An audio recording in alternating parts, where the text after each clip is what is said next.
Ladies and gentlemen, how did that mess up already? No, I'm serious. I didn't do that. It Oh, I wasn't know. the I way. see. It's a black screen. I'm seeing it too. Don't worry. No, no, no, Nope. no, no. It's weird. Hang on one Oh no, it's a second. camera. There it is. Yeah, How That's the fuck? that was all fixed. All right, ladies and gentlemen, hi. Welcome to Dinner at a Game, where everything goes crazy because, it wants to. Let me fix all the cameras while I stall and say funny things to make you laugh. Not really. I'm not funny at all. Ladies and gentlemen, we are back at vamping. Just gonna vamp. Just Gonna gonna build tension and keep talking and look. Yeah. It's not a stream without tribbles, Ray. Yeah, well, I keep saying this. No Alright. one listens. Well, we can just discuss the the sexual tension between Kel and Corey there. yeah. Hold on, so what? much. So much. When I look at men, I don't want tiny rat men. I definitely want people who vaguely resemble me. That is my type. Look. If there were sexual tension between Corey and I, it would be weird because we're too much alike, and that would just be masturbation. Yeah, at that point. Yeah, Yeah. but Well, I was gonna say at to least help you- with the stalling. Here's a kitten. yay! Hey, kittens! Ladies and gentlemen, if anyone would like to adopt kittens, Oh no, we've already found a few people who want to adopt some because I'm keeping one. My brother's keeping one. One of his coworkers is taking I was one. gonna say, and there goes your no, deposit. two of his coworkers. And Two of just his coworkers are. just ignore the sound of me opening a generic toaster pastry. Toaster Yes. pastry. Just ignore the sound of generic toaster pastry. It's Generic dinner. It's toaster dinner pastry. and a game. If we didn't snack during this show, we'd be betraying everything it stands It's for. true. It's very true. Also, I like how only like half of me. Wait, which half? There we go. Yeah, Hi, yeah. No, hi, I, people. that's what I was fixing because I got everything set up before the show started, and then I launched the show, and everyone's cameras were like, "Fleh." So it's fixed again. So hi everybody, this is Dinner and a Game, where we can't have anything nice. Oh shit! I elbowed my Chinese food. Oh. No, not the Chinese food. That's okay. It stayed in place because it's Chinese food. Sticks to everything. Ladies and gentlemen. Oh wow. What was that? Oh, thank you, Lisa. Nothing. Nothing at all. Love you, love you, love you. All right. So tonight it is Friday, and on Friday we have alternating shows. This particular show is our Firefly campaign called Crossing the Veil. In this particular game, we are doing a kind of an interesting setup because we're doing two segments. One portion is going to be the crew meeting, and the crew actually met at the Battle for Serenity Valley. Some of them started out as Alliance Purple Bellies. Some of them started out as actual just civilians, and a couple of them started out as actual browncoats. But they all got thrown together, and they're all trying to get off planet and get away from just the chaos of war. And it's been a very, very, very interesting kind of situation to go through. But once we get through this scene, and I'm hoping, the sad thing is we might get through it tonight. Once we get through these scenes, we're going to be moving storyline forward by a decent time jump to kind of correlate with the beginning of the TV series. I would say that we have to now discuss, now that we're here, we Yeah. have to, as a cast, discuss this at some point Yep. and see where we Absolutely. want to jump to. Thank you, Yeah. baby. I love you. That's my beautiful wife. But yes, so we are looking at, this is probably going to be the last episode, and that's unfortunate because we have two people out tonight. Now, first off, we have Jonathan, who is out tonight. He is basically doing a whole bunch of real life stuff. He did not want to miss tonight, but sometimes the real world just, it just eats you alive. And he's moving to a new city. He's gotten a new job. He needs some time, folks. So, Yep. and at Dinner and a Game, that's one thing we respect. None of our players are paid to be here. They are here because they enjoy gaming and they want to support the show, and I cannot begin to thank them enough for that. And so real life always comes first. Even our GMs, who are paid creators because they don't even understand how much work they put into these campaigns. But there are paid creators, and even they have every single right to call off at any time and call off a game or cancel, because no matter what, this is a part-time gig for most people. You know, so if real life always comes first for the members of Dinner and a Game, it's just always going to be our policy. This is, I guess, it is a company. I mean, we're trying to build it up to one, but at the same time, we're not expecting massive sacrifices from folks to try and make this happen. If we cannot, guarantee that we can provide, I guess you'd say, proper restitution for those sacrifices. Let me find something real fast. Oh, there it is. Forgot to do one thing. Boop. Boop. I would compare us to like a theater troupe. A theater troupe? I mean, considering how pretty sure almost every cast member, can't vouch for myself because I don't know if I'm 100% or not, but I'm pretty sure almost everyone who's part of these games is probably neurodivergent in some way, like most theater kids. Or I'd say we're a theater neurodivergent theater kids, so we're both. Yeah, that's what I think the troupe would be very fitting. Yeah, oh yeah. And, everyone who is... Okay, there's been a big discussions about this online. We'll go ahead and... Oh, hi, thank you very much for the bits, baby. We'll go ahead and do a little bit of tangent because we are missing some folks tonight. And, we're nearly at a hype train. With only 3 players, things will go very fast tonight. Yeah. Because there's not a It's lot. called character development. What we can do is we can stall and actually have our characters have some one-on-one time. And Esri, I swear to God, stop fucking with that box. Esri, kill the box. Okay, she is trying to get into the tiniest box right now. Hey, I'm not going to say what kind of box it is. if it fits, she I'll say, sits. yeah, if they fit, they sit. See, that's the thing. She doesn't fit. She's a fat ass, and it's She way will- too small. No, she will show you she will fit. That- Thank you yeah, so much for the gift sub, D&D Winterwolf. That is very, very kind of you. I'll pop it into the cast chat just so you guys can see, because it's kind of funny. It's kind of funny. But But- there's been a lot of talk about neurodivergent people and their attraction to TTRPGs, and it is long from the inception. I mean, if anyone has ever watched interviews with Gary Gygax or any of the other original players of D&D, you can just read the neurodivergency on these people. This has been a safe place for people who are not part of the norm. And that's because they could be anything they wanted to be, including themselves. And so we've always been huge supporters of that. And we do not want that to ever change. So, that's why we're here. That's why we do what we do. That's why we do our best to make sure that you guys can come here and feel comfortable. And that includes our players. So sometimes, sometimes the fucking anxiety gets too much just from day-to-day life, and even though you want to come here, you want to blow off steam, you can't. I mean, the way things are. So if anyone ever needs to take nights off, I mean, I've had people tell me 10 minutes doesn't what we need to do, everyone comfortable. We're here to play the game. Speaking of people who are here to play the game, hi guys. What's up? Hi. Hi. How is everyone feeling tonight? Good. Just getting all the hype build up for Gen Con. Yeah, Yes. I got my snacks packed. I saw your snack pack. I did the adulting. I also have waters for the dinner and a game Airbnb, and I've got like the multi-pack of chips for people too, because I'm the fucking mom friend, and deal with it, bitches. I was gonna say, Alyssa's got the snacks. I'm bringing the games. Yeah, we got games coming. We got snacks coming. For those of you who don't know, Dinner and a Game is, as a company, because the cool thing about having invested all this money in Dinner and a Game is the fact that we get to do things like have a giant trip, pay for an Airbnb, pay for all our friends to come out here and stay at the Airbnb and pay for their passes to the con, and then we write it all off on taxes. Yeah, Because it's a business trip exactly. Yep.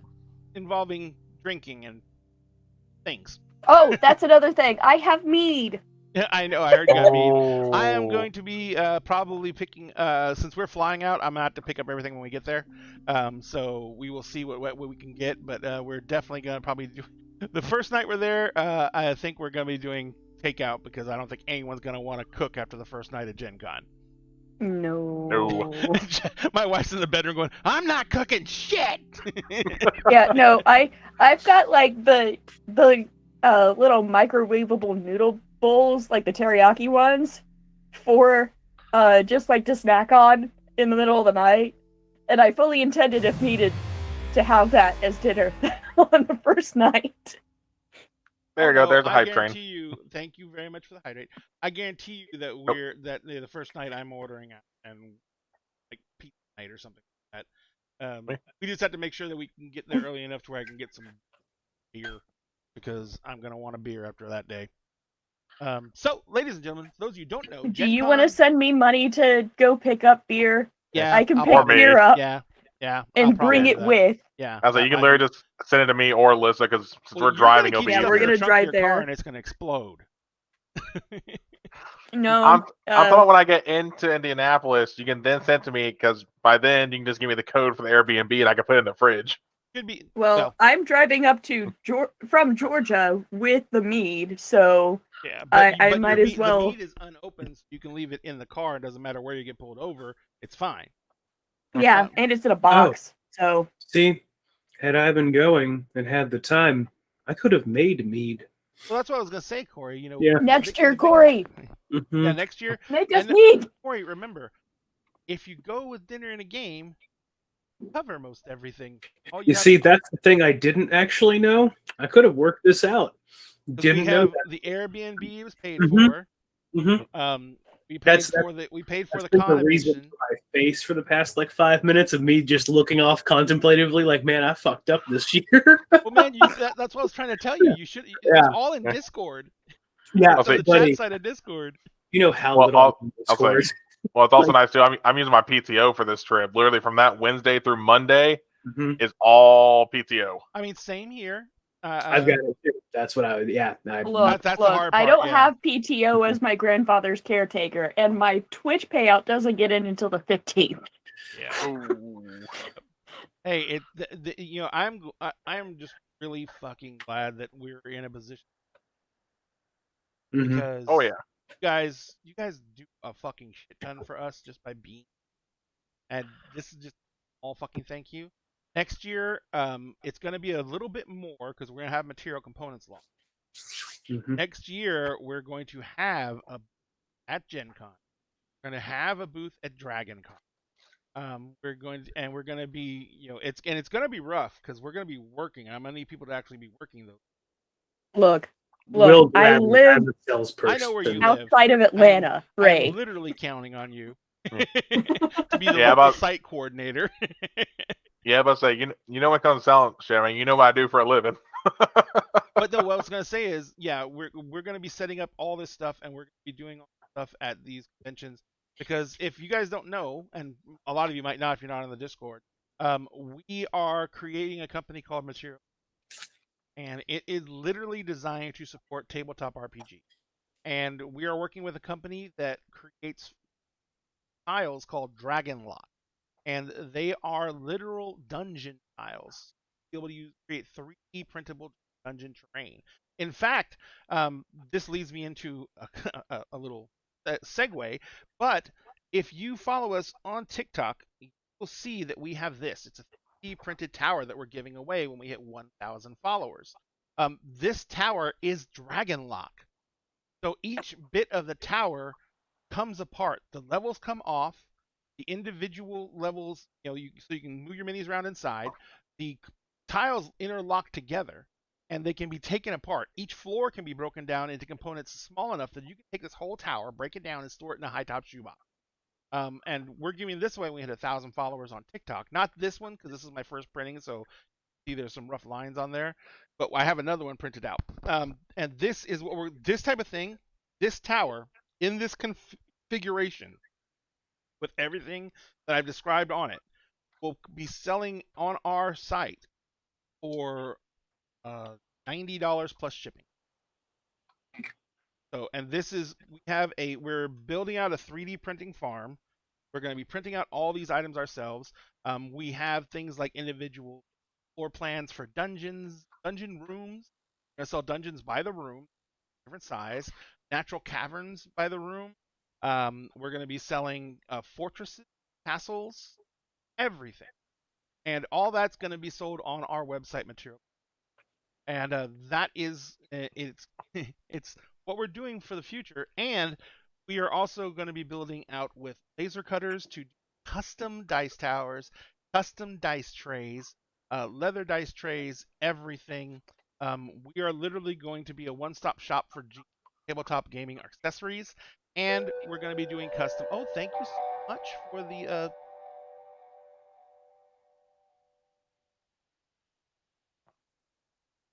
email. Yep. That's what I was saying. I didn't say hydrator. I said there's your hype train. That's a lot. I Hey. apparently earned the conductor badge. I guess my sub was the biggest. I think everyone who's part of it gets a conductor badge. Well, no, conductor is given to whoever has the highest. Yeah. Thank you very much for following, by the way, Liquid Sanitize. Oh, Liquid Sanity! Hi, Sadie. So that's all going to be launching right after Gen Con, right before Christmas. We're doing everything we can. Sweet tea. Huh? Sweet tea special. Oh, sweet tea special. Yeah, the numbers. Heads up, there's actually an option for the sweet tea special, so that way you're not spending as many points for the same action. Yep, there's a sweet tea special on there now. He comes into my chat and does that all the time. There's a reason why there is a numbers special. Unless it was channel. Yeah, that's numbers. We met Sweet Tea through ADH Adventures, so that's how we got Sweet Tea special. Which is actually the Gym Boss special there. Yep. The number special is all of that, but it also has an extra hydrate because my channel figured out that there is a way to game the system because my hydrate is on a timer. And so they have figured out that if they have all of the cards right, because I also have Dixper for when I'm playing video games, there's a hydrate card in the Dixper packs. They can do up to 5 sips of water at a time if they play their cards right. Damn. Good God. Back teeth. But that's not always the case because a lot of the time they'll not do them all at once, and so they'll all be on a different timer. Good Lord. So they have to space them out still. Excellent. So, but anyway, tonight we are going to be playing our Crossing the Veil TTRPG is Firefly. This is played using Cortex from Monty Cook Games, and the Cortex system is a very, very, very story-heavy system where you literally, as you make your character, your backstory determines skills, determines abilities, and it's all about building character in the game. And these folks have been amazing. Some of them I've been able to traumatize massively already. Hello. Some of them came in with some pretty good trauma built in. And then discovered that they apparently pop pills. Didn't expect that one. Not a character development that I expected this early on. Look. The fact that Corey literally just out of nowhere pulled out sleeping pills and gave them to Mariana going. It just felt really natural in the moment. I was like, oh no, Clayton pops pills. Well, I mean, his own supply. With all the issues he has, it makes sense. Oh no! I realized medicating, yeah. I realized that this has probably been going on for a hot minute. Yeah. Which I was like, it's just in that moment Lord. You realize that this character would be doing it, and you're like, oh. Like, oh, and I have to commit now. Great. The weird "It's Always Sunny in Philadelphia" moment happened. Dun dun dun. dun,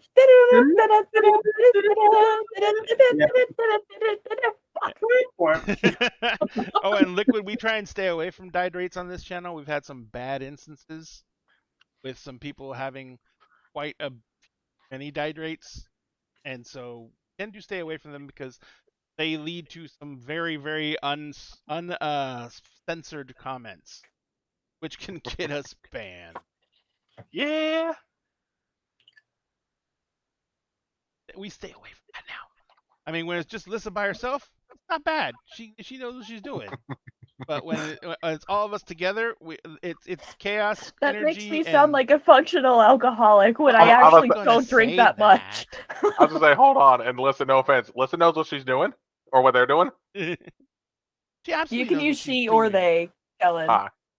So I couldn't remember, so I want to make sure I corrected myself just in case. I have she they listed, so I was assuming that's Oh. preference. Yeah. Oh, I didn't even see that there. I keep forgetting that's there. All right, hey, at least I made sure to catch myself just in case. Today's one of those days that's on the line, especially, so you're fine. Yeah, you had to go out. Today's like a little bit more on the day side, but You had not. to go out into public today, and that pushes anyone's Ugh. buttons. Yeah. Public is horrible. I sat in traffic to get on the exit to get to Walmart in Douglasville for 30 minutes. And there were people going around on the side of the road trying to skip above everyone. And I'm like, you motherfuckers. Yep.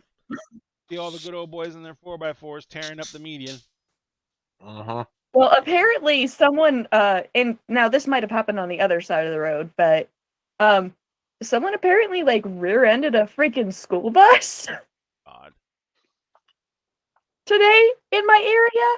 So I don't know if that was on the interstate or if it was just traffic being stupid. I don't remember, honestly. I just happened. I was putting stuff away. I was putting like groceries and everything away, and just happened to hear Douglas County, and I looked at the news, and it was like, no, actually, that would make sense if that's what happened tonight.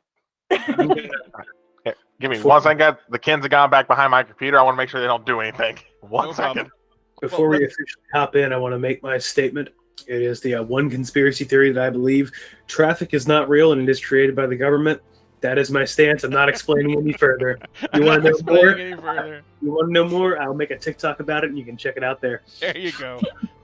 Traffic. All the TikTok will be is Corey coming on the screen going, alien. And then it'll cut out. No. No. It is a government-created thing. I stand by my statements. Well, I wish that was the case because it would explain Atlanta a lot better. Atlanta. But no, it's just Atlanta. Nothing actually explains Atlanta. That's fair, actually. I mean, we do have like 19 plus streets named Peachtree. You know, I'm pretty sure it's like that weird like interdimensional zone. Atlanta is its own thing. I'll give compared to the rest of the state. For it. Have you ever seen Traffic Begin? Have you ever seen the beginning of Traffic? Yeah. Yes. Yeah. It's like 1 or 2 cars, right? That are inexplicably going too slow, right? That then back everyone up and then make weird movements and stuff. Oh, no. Those aren't real people. No, in Atlanta, it's usually there's a wreck. Those aren't real people. Yeah, I was gonna say, in Houston, it's almost always some car like flipping over the median. Well, yeah, see, no. every time that I've ever run into traffic and gotten near the front of it, it is always just 1 or 2 cars going very slow. Now, they are usually the ones that lead to those accidents.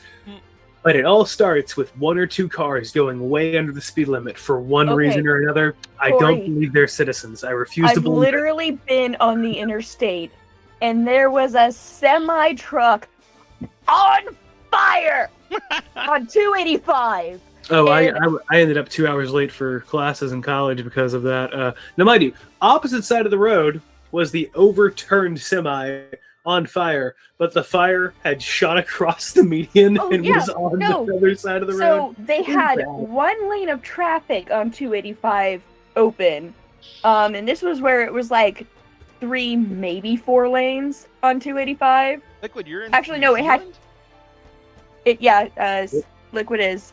But no, okay, it was part of 285 that's 3 lanes. And they had the semi off to the side, right? And I'm in the furthest lane, closest to the median. I've got my air conditioner on and everything because it's summer. And it was so hot. I could feel the heat on the driver's side closest to the median. And I'm like, I don't think this is safe. You guys should have fucking closed the road down and just diverted us. Well, now I don't know how to segue back into the game. That guy's on fire. Well, hair is on fire. Last time on Crossing the Veil. Go ahead, Corey. That The was a good world one. is on fire. Last time, our heroes,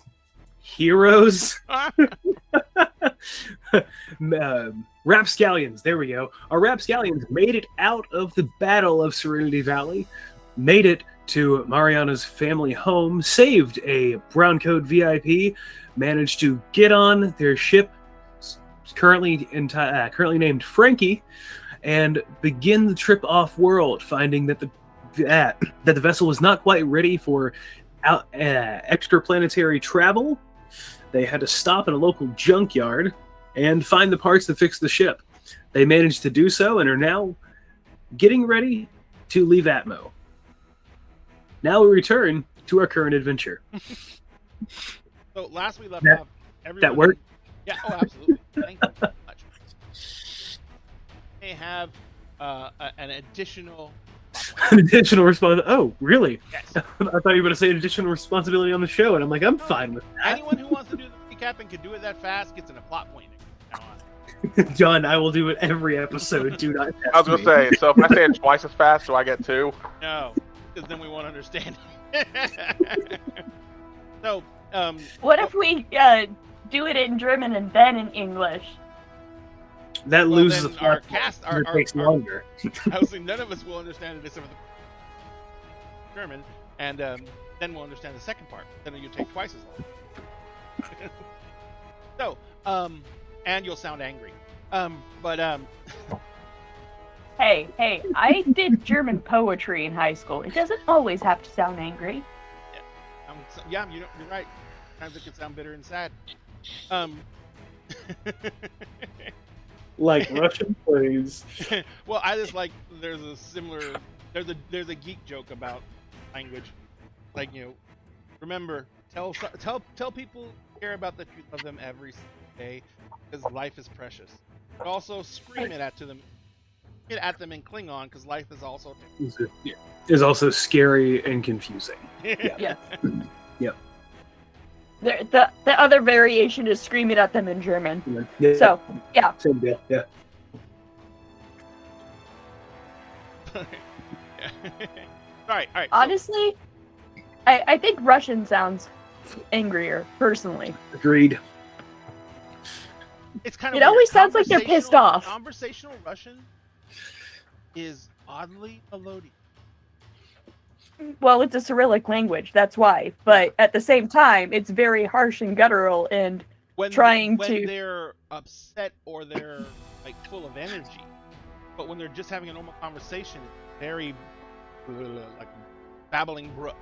But when they're mad, yeah, it's one of those languages you're like, oh fuck, they're gonna shoot me, and they're like, left the milk out again. Yeah, I Put mean, down the toilet seat. I will shoot. I fell into the toilet this time. Your One thing I will ass is say- mine. one thing I want to do is not even just the fact of how certain languages just sound angry, like German, Russian. It also just be the spelling because, like, one, I need to get back into it. I've been really bad about this, which is probably why I've been seeing some weird shit. Anyway, but in Irish, it's a whole different thing. We'll talk about that later. Let's just say Karen Wood's not happy. Anyway, Irish, to say cake, it's spelled C-A-C-A. Are you talking Irish or are you talking Gaelic. No, like, well, a lot of it translates back and forth. I'm doing Irish. I'm going to do Gaelic later once I have Irish down. But yeah, even though it's like literally it's spelled like Haka, but it's spelled like Keika, something like that. Again, I'm rusty. But you gotta love how just like when you look at some of the words, like, wait, how the what?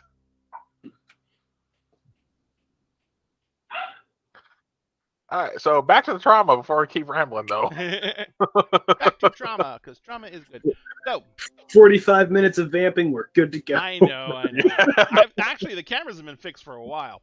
Yeah. So, but when we left off, you'd made repairs to the ship. Mm-hmm. I want to say We were talking about next steps. Yeah, because we had discussed with the VIP, who I will refer to. Did we get a name for them? All you know is it's called the Commander. Commander. Yeah. Jonathan's character didn't drop his name, and he does know it. But Yeah, that's that's what I was pretty sure. But we spoke to the commander. He said there were about 3 places we could go. One a little bit closer, one just like midway, and then one was all the way in the Blue Sun system. Correct? well, Blue Sun's actually closer to us than some of the other ones.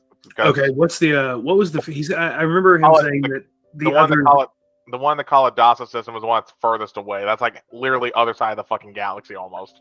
Well, here's the question though, because things are in orbit at all times. Do we have a rough idea of where Hera is in relation to, say, that's to the Kielbasa system? Do we happen to know like where we are in relation? Is it currently that we are at the furthest point of orbit, or are we? there is nav charts built, navigation that track, or not track, but have all the planetary movement into the nav system. So Yeah. when you're going to go plot out a trip, you got to calculate how much food, where fuel stops will be in relationship, where you're going to be, because you may have to sidetrack literally a day out of your flight path to go get fuel. So but when you're tracking all that and you're trying to get all the information, you have to go through the nav system, plot out your course before you leave, and you're literally it can track it down to like we're leaving in 20 minutes. Needing to know where we're stopping next type situation. So basically, lay out that course, but you want to know where you're going, and that's I don't think you've decided on yet. Yeah, we didn't decide that yet. We hadn't decided yet. That was the next discussion: is do we take the safest bet, which is the furthest from the Alliance, or do we take one that is going to be more inhabited, more likely to have easier access to fuel and such?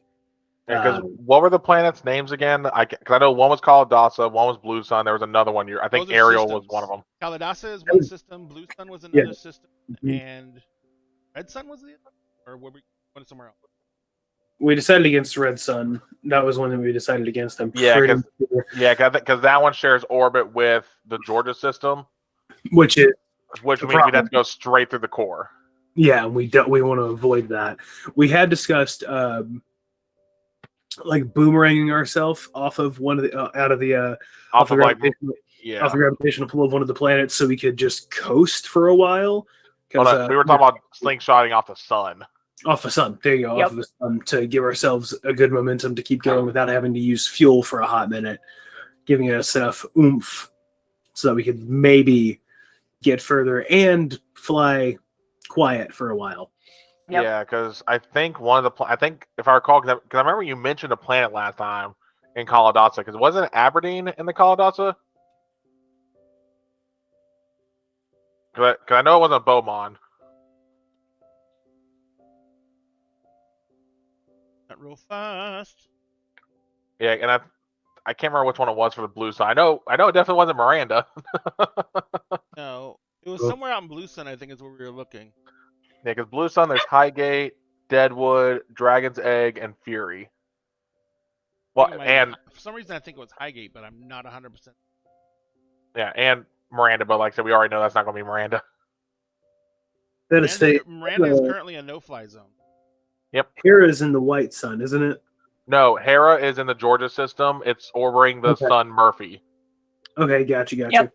Okay, so we're there, and we're considering... Because I pinned the map I'm looking at right now. I pinned it in the cache chat so we can pull it up whenever. Yeah, I'm looking at it now. So we're in the Georgia system, and we either need to get to the Kielbasa or the Blue Sun. The Blue Sun is closer, correct? Technically, yes. Yeah.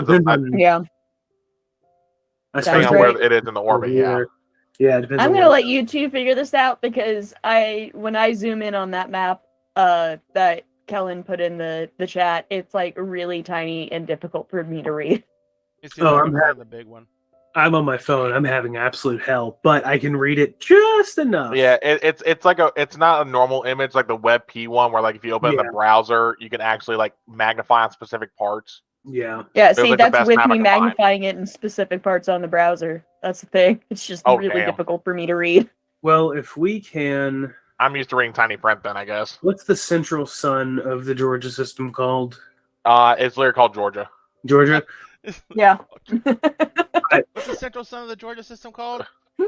Georgia. Georgia? You're good. So the White Sun system is the core, correct? Yeah, that's like where Yes. the actual capital of the alliance actual is. Because So technically, the Georgia system, like this map is going off of probably after the Unification War. Because technically, Georgia and the Red Sun system are part of the core as well. Like they're like right on the border, but they're still technically in the core. yeah, they're and Kielbasa is considered rim, and then Blue Sun is considered outer, correct? Yep. Yeah, it's like outer rim. Yeah. So, what would make the most sense? Correct me if I'm wrong, Ray. He told us 3 locations, right? It was Kielbasa, Blue Sun, and was it the Red Sun system had the last thought, had another place we could go? Yeah. It was those 3? No, but I'm double checking right now. I'm looking at the map that I have. Oh, where you have. I have a bigger map. I am not the note taker of the group. I have one. We need one. Because these are important decisions to make. Yeah. Well, like I said, I'm pretty sure if I recall correctly, like Ray said, we did choose not the Red Sun because again, we'd have to go straight through the Alliance, Yeah. and the ship was not registered yet. Going around. We chose the middle ground, I think, is what we were going for. Well, see, that's the thing. It entirely depends on where we are in orbit around White Sun. Because that definitely makes a decision. If we are in one section, if we're in one sector, Blue Sun is very close, but is further from White Sun. But if we're on the other side, then Kielbasa is going to be our best bet. Now the thing is, it's not exactly how space works. It's 3-dimensional, so technically, we at a certain point we will be closer between Kielbasa and Blue Sun.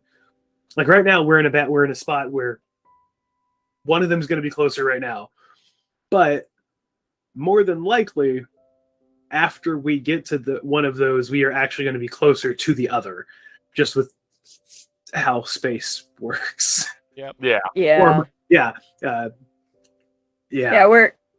We're looking at a 2D image when 3-dimensional space. Yeah, it's 3-dimensional space. You also have to take into consideration oddly enough, 4 dimensions, which time is different in that situation too. Yeah. Oddly enough, systems tend to operate planar.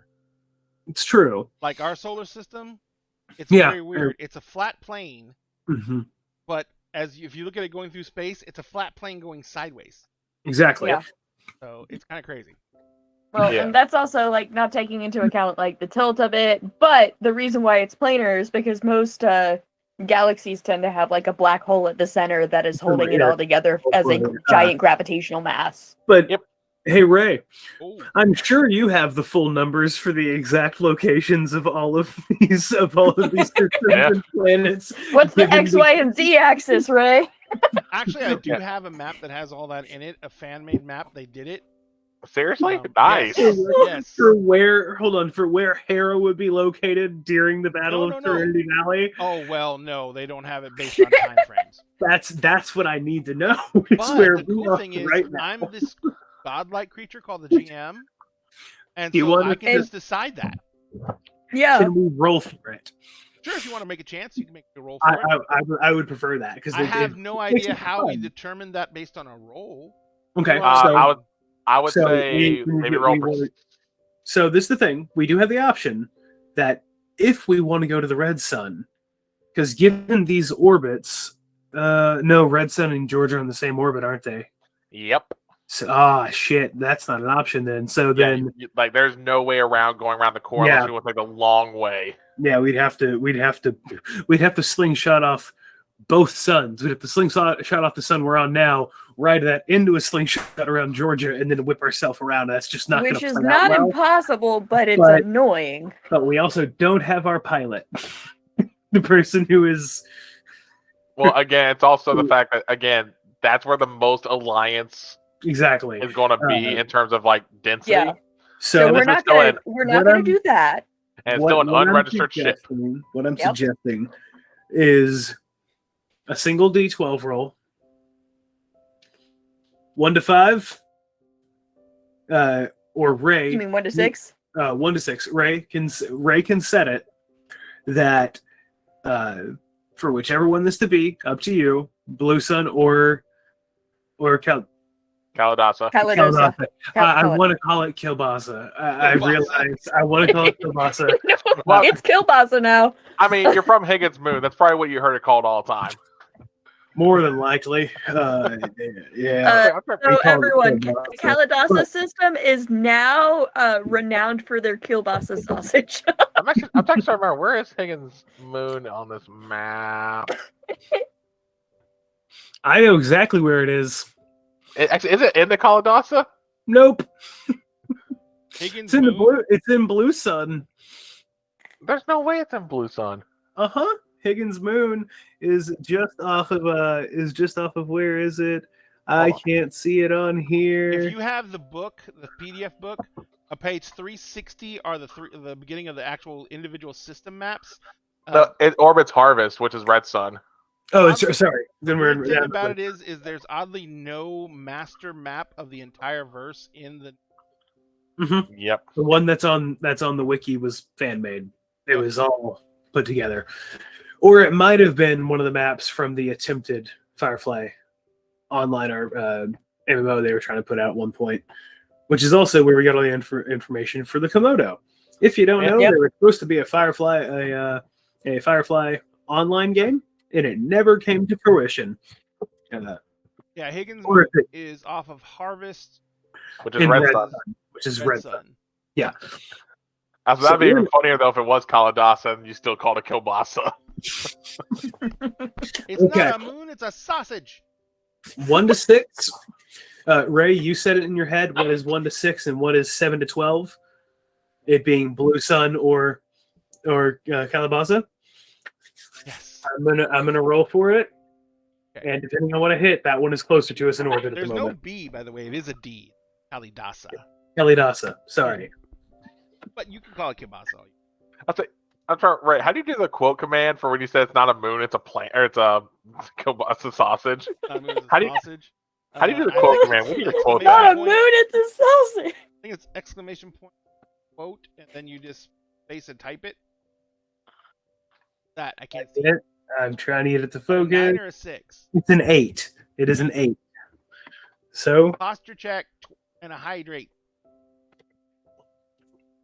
Wait, Yeah, I for want me- to stretch. It's just well, posture. no, for me to get my posture right, I have to stretch. Yeah. Back. Thanks for self care, Slytherin. I'm old and have arthritis in my back. I got Mood. I got a pinched nerve that's been acting up since Wednesday. Ooh. Like literally, I was bent over the counter for like 10 minutes to try to catch my breath. Look, my right shoulder has been subluxed for like 3 weeks. Subjects. Partially dislocated. Ooh.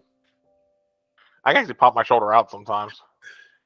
I have Okay, Ray. hypermobility, and Which one is- sometimes this one. I said, okay, Ray, which one is it? Oh. Which one's closer? I rolled an 8. Which one was 2 of them? Yeah, which one was the one you Was it chose? Kielbasa and Red Sun, right? Blue Sun. Kielbasa. Now I did it.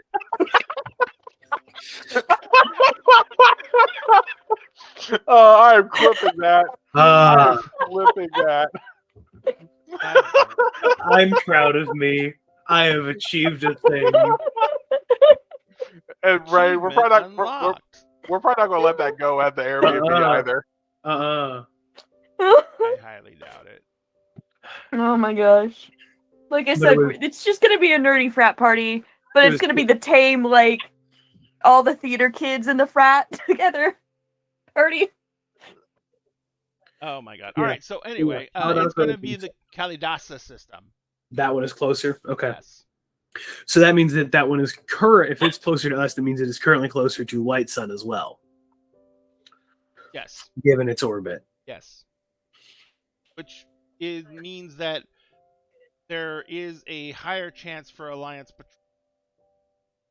But also lower chance for them to think that brown coats are coming through. Because what brown coats would be dumb enough Would to come actively closer- be going would be through going closer, Alliance yeah. space. Yeah. I mean that. Also, It comes down to the poison. It's a poison wine situation. Do we think they're gonna think that we're gonna think that we're doing what they think we're gonna do? You know, it's one of those moments. I thought you said they said what they said when you thought they said what they said. We said. Exactly. we're pulling a Princess Bride. That's what I was saying. It's the poison I've wine. gone cross-eyed. It's the poison wine scenario. All right, so what are you guys gonna do? I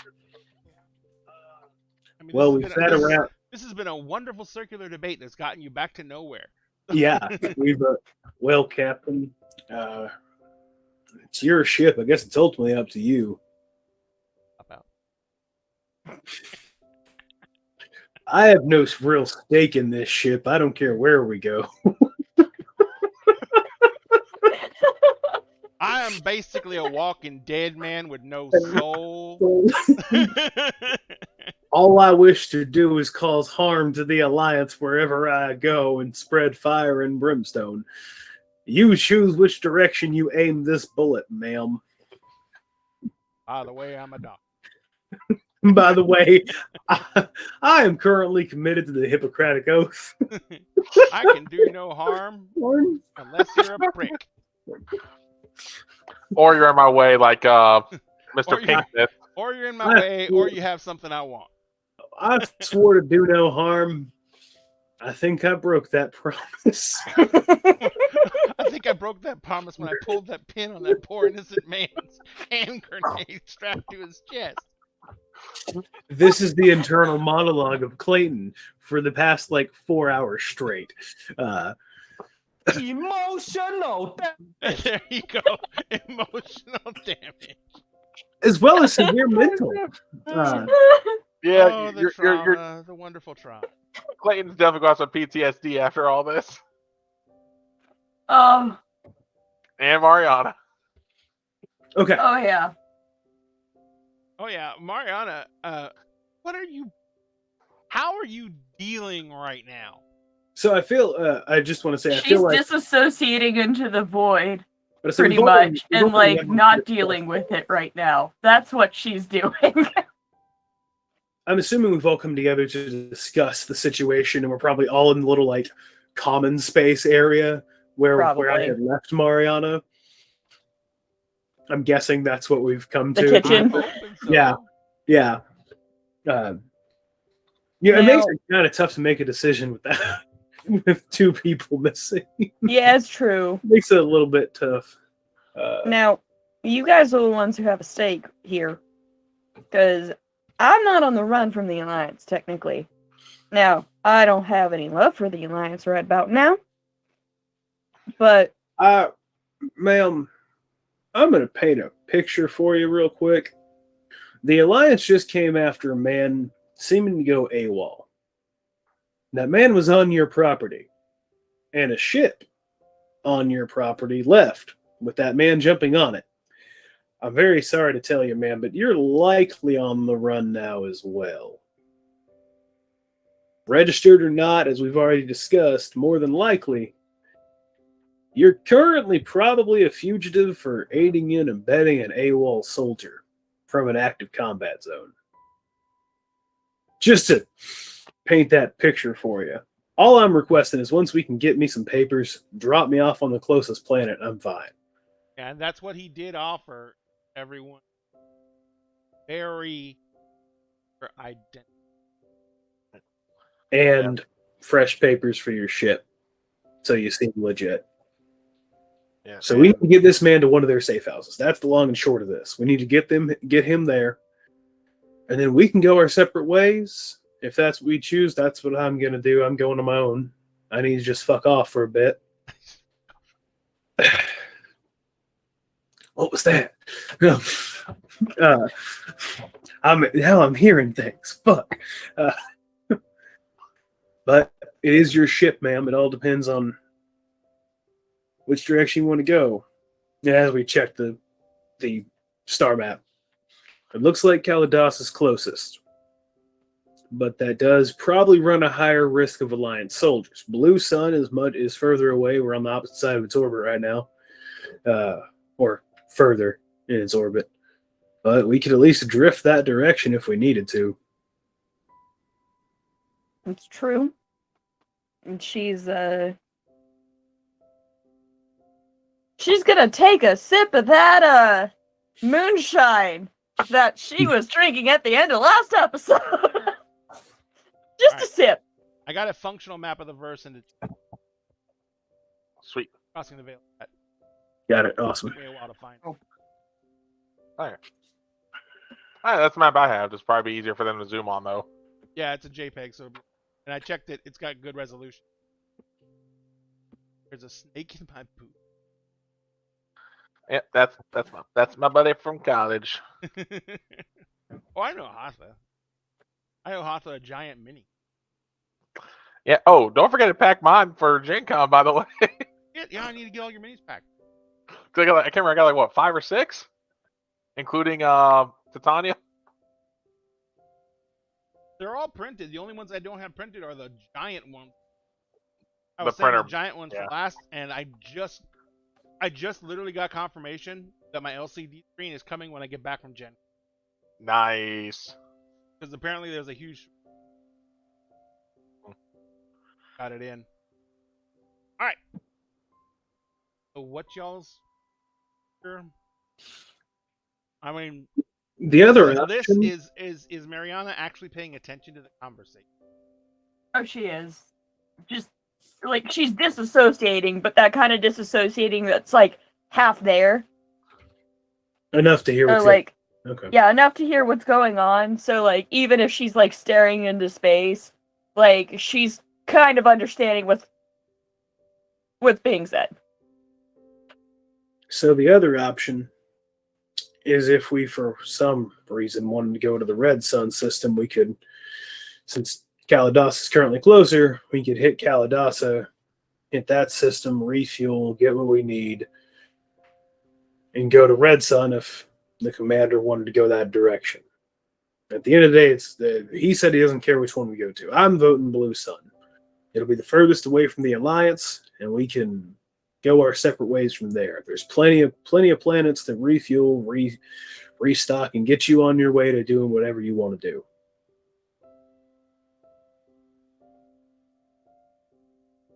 What about you, soldier? You got a place you're going? Well, I was gonna say I wasn't even in the room yet. I was gonna be like saying like probably about this point is when he would have walked in, Oh, fair. like catching the tail end of that because he still remembers like what the commander was saying. So yeah, so Steven will pretty much just walk in at this point, and we said Kaladasa had more alliance, right? Like out of character, I'm asking this. More chances because they are in Yeah. the outer. They are in the rim. They are not in outer. They're not. Yeah. Because of Kaladas. So you have, if you look at the core map, you can see that there's a border rim. Yep. Kaladasa is outside the border rim. Right now, you're in Georgia system. Yep, which is in the border. Which is in the border rim, but it's still the farthest system out. The farthest large system. The three systems that make up the core are Georgia, White Sun, and Red. Mm-hmm. Okay, so going to Red Sun means absolutely going into Alliance Patrol. Mm-hmm. Kaladasa and Blue Sun were the two that were outside of Alliance Patrol space. When it comes to actually navving and getting anywhere, Blue Sun is the farthest one out, period. No matter where you are in the verse, Blue Sun is the edge of traveled space. It's considered the rim instead of the border. Yeah. Absolutely. Kaladasa is technically, the Kaladasa system is rim as well, but it has enough resources and it's close enough that Alliance still does a lot of trade business with it, and because there are some decent-sized corporations that are based in the Kaladasa system, there are still Alliance patrols that fly the shipping lanes out there.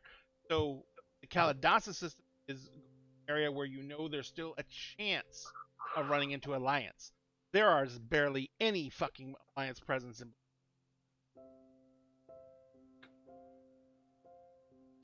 I explain. If there's one thing I know, it's how the Alliance works and where they're at.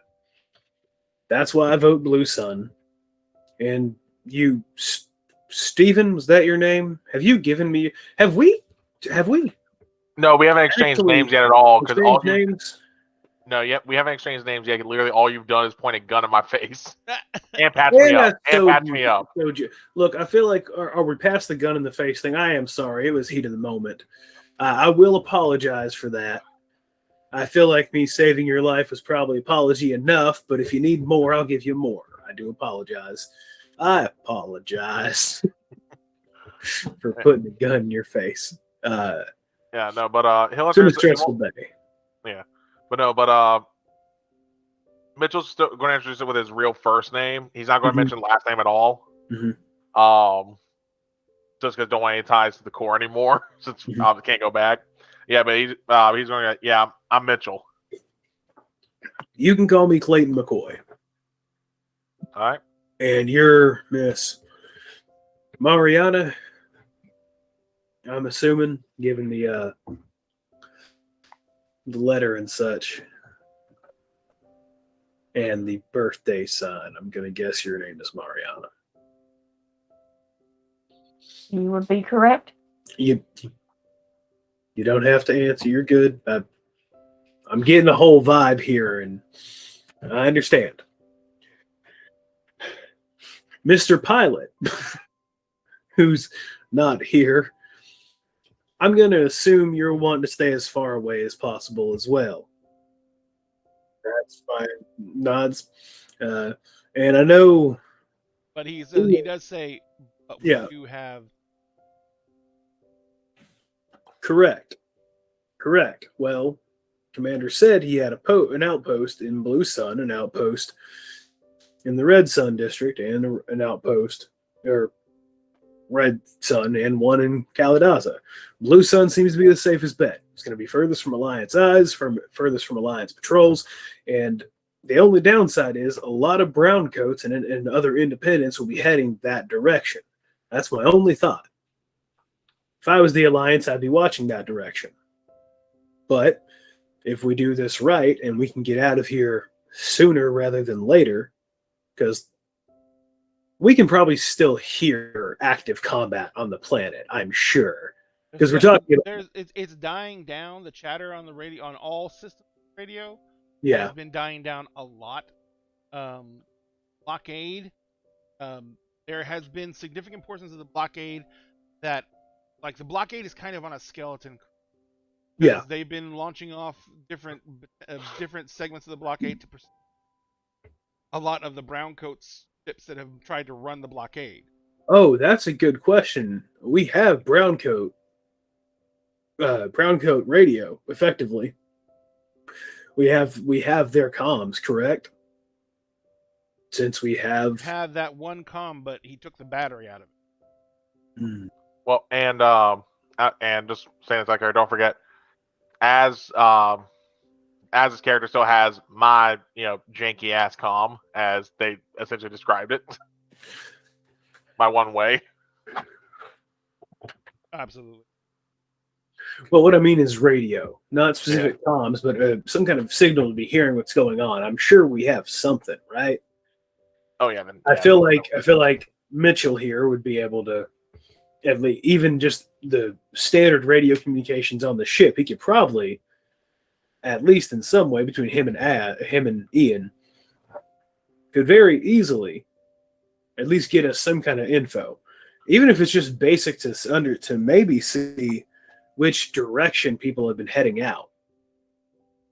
Like any trajectories of where the other brown coats are headed. Are they heading anywhere in particular? Or are they just scattering, There seem to be scattering to the wind. But, I mean, they seem to be... They're definitely scattering. Okay. There is... The chatter is that they may be scattering, but it's pretty obvious that they are. It's an organized escape plan. They're doing their best to draw assets out to make gaps in the lines in order to try and make their escape. Commander's too far under for us to have another conversation without me risking, honestly, exploding his heart. That last cocktail was probably not the safest thing in the world. Don't lie. Let's not explode the guy's heart. I don't want to be delivering a corpse. Yeah, right. That's on point. As much as I would like to ask him more questions, it's not a good idea. Because, he needs to sleep for at least the next probably 23 hours. Just being honest. He needs to be under for a bit. Mitchell chimes in there going, pretty sure all of us should be doing that. If we, sadly though, we can't. Look, hopefully soon enough. Now, I'm still kind of running on adrenaline. But I still think, regardless of what Alliance patrols might be, if we can run quiet, if we can run without being picked up, and keep ourselves moving just in one direction long enough, especially since we don't seem to be a brown coat ship. Currently, we are just a transport ship, correct? Yes. Nothing attached to anything. If we can run quiet, stay a course, Blue Sun seems to be the best bet. I'm willing to vote on it if that's necessary. Or as the owner and captain of this here vessel, you could just make you could say what you want to do. I mean, in the day, I think you're right. Okay. Blue Sun might be our best course of action right now. Do you start trying to put that into the nav and seeing what your route is going to be mostly? Yeah. What are the parameters you're going to put in for the route? She's going to, since she has experience with slingshotting as a captain, obviously she tries not to get too freaking close if they're going to do it, but she's definitely had experience doing it to save on fuel because, transports. So she's going to try and put in, because I'm assuming she would know her home planet's sun's gravitational information. Because I'm sure she's done the slingshot several times because of that. Yeah, it's not an uncommon practice to want to slingshot around to save fuel, save costs, etc., etc. So yeah, I get that completely. So she's gonna put in the parameters about trying to do the slingshot, and like the directionality to go to Blue Sun. Okay, so she puts in the information, and you quickly get back your main routes. The fastest route, other than just using the slingshot for fuel efficiency sake and to get a big boost in initial inertia, is going to be slingshotting, routing through the core worlds, because from where you are right now, actually no, you're in Georgia. Hang on a second. Yeah, we're in Georgia. Well, we're specifically around Murphy, aren't we? Yeah. We're in the Georgia system, but we're orbiting you're gonna basically, because of where Murphy is positionally, you're gonna be cutting through Georgia. You're gonna slingshot, cut through Georgia. You're gonna use you're gonna do a secondary slingshot, nowhere near as intensive, off the Georgia sun to rebuild some inertia, and then you're gonna fire yourself off towards Blue Sun. And then from that point, you're going to be basically out and clear of the system. The only thing you'll have to worry about is there are several Alliance stations that are in orbit at the edge of the rim. And they have patrols that run the rim. And so that's the only thing you have to really worry about is those Alliance patrols as you go out. And potential scavengers. Hopefully none. Well, I was gonna say that's neither here nor there. That's normal. We're running trade. Yeah. Well, also, I'm just gonna point out, it is an active war zone. people are going to be scavenging right where the Alliance is going to be for a war zone. Well, Most people, don't get me wrong, no, there are people dumb enough to try it. Here's the I'm thing, talking space is when a we get to open really space. space is a really big place. So it is not that hard to scavenge out there because you don't have any idea when the next patrol is coming through or anything like that. I will be right back. Gotcha. Pirating is what is scary. Scavenging, like if you are a licensed salvage ship, you don't have to worry about it. You come up on a wreck, it's derelict, there's no survivors, you know. Yeah, I was talking about like similar to what happened to like Mal and them and Out of Gas. Yeah, but they didn't have a salvage. They didn't have a salvage permit. So they were that's how they were doing something illegal, is because they were salvaging without a permit. And that's how, like, if there's dead bodies on the ship and you're salvaging without a permit, you suddenly get charged with murder. Yeah. Wait, I thought they did have a permit. They just didn't care if Mal was on there or not. No, they didn't have a permit. No, they don't have a permit. I missed that part then. Okay. Yeah, they're just a transport. They did not have permits. Okay. That's why they were like, oh fuck. But anyway, so yeah, there's, you're getting into wild space out here. So that's another problem. Alliance patrols are very aggressive. Because as Lissa was saying, it's still technically in wartime. Yeah. It's still the black, which is, it's like being on the ocean open in the fucking Pacific. There's no one around to fucking help you. Mm-hmm. So they take no chances. So, you're not going to have like a good amount of time to talk your way out of this shit. If you can't provide them with good answers and they don't think you're going to be anything but trouble, they'll just blow you out of the skies. Especially right now with you being on an untagged ship. Yeah. When I was talking about Out of Gas, I was talking about when Mal got shot, not the Reaver episode. That was when the Reaver episode was when the Firefly was salvaging. Yeah, that one I know what they did. Mm-hmm. All right, so what does fuel look like? Because that's going to be another factor here. That is a really good question. With the precautions taken for slingshotting and everything else, fuel is not going to be your biggest worry. Oh shit! If you leave right now, and you slingshot from Murphy and head out, there is one outpost outside of the just outside of the rim. I'll say there's at least one deep space station on the outside of the rim, correct? All the deep space stations you see out there are now on the map. Those are all Alliance bases. Yeah. And the smaller things you see on the outside rim of the map, those are communication satellites. Okay, so those guys aren't going to be the problem. It's going to be those stations, and and judging by where you're saying we're at, I kind of see what the movement is here with what you're going for. And we only have one. And here's what I was going to tell you.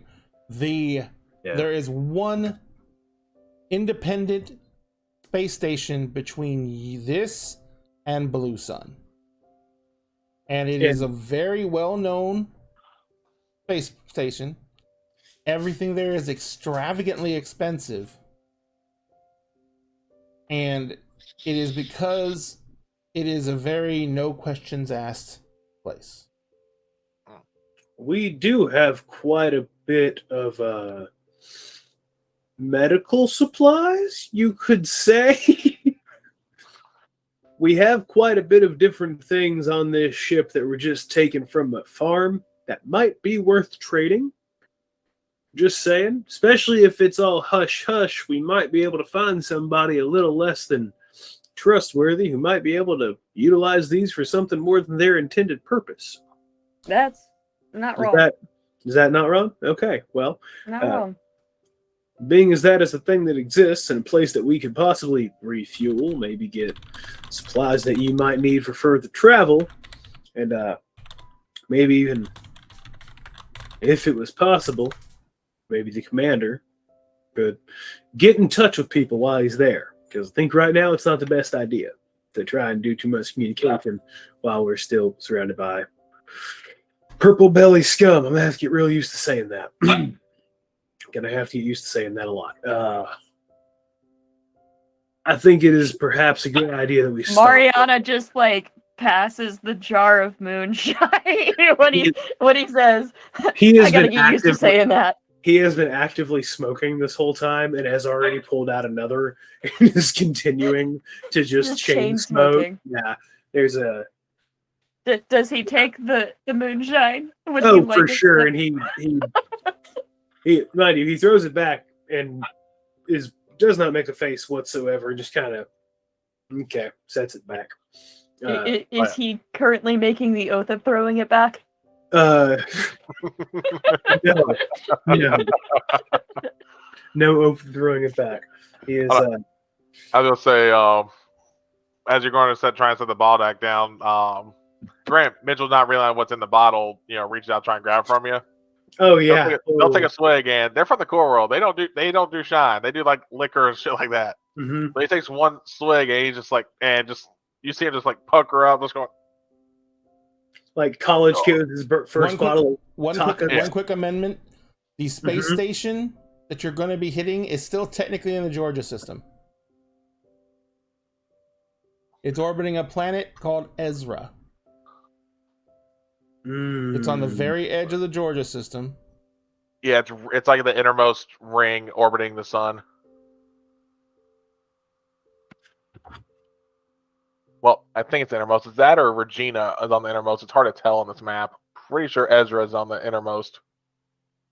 I'm gonna take your words for it because again, even on the map that Ray sent, for some reason, it gets blurry. I'm gonna have to find a good quality map. Well, when I clicked it to zoom in, it literally just gives me click in, click out because I guess Windows 11 does not like it right now.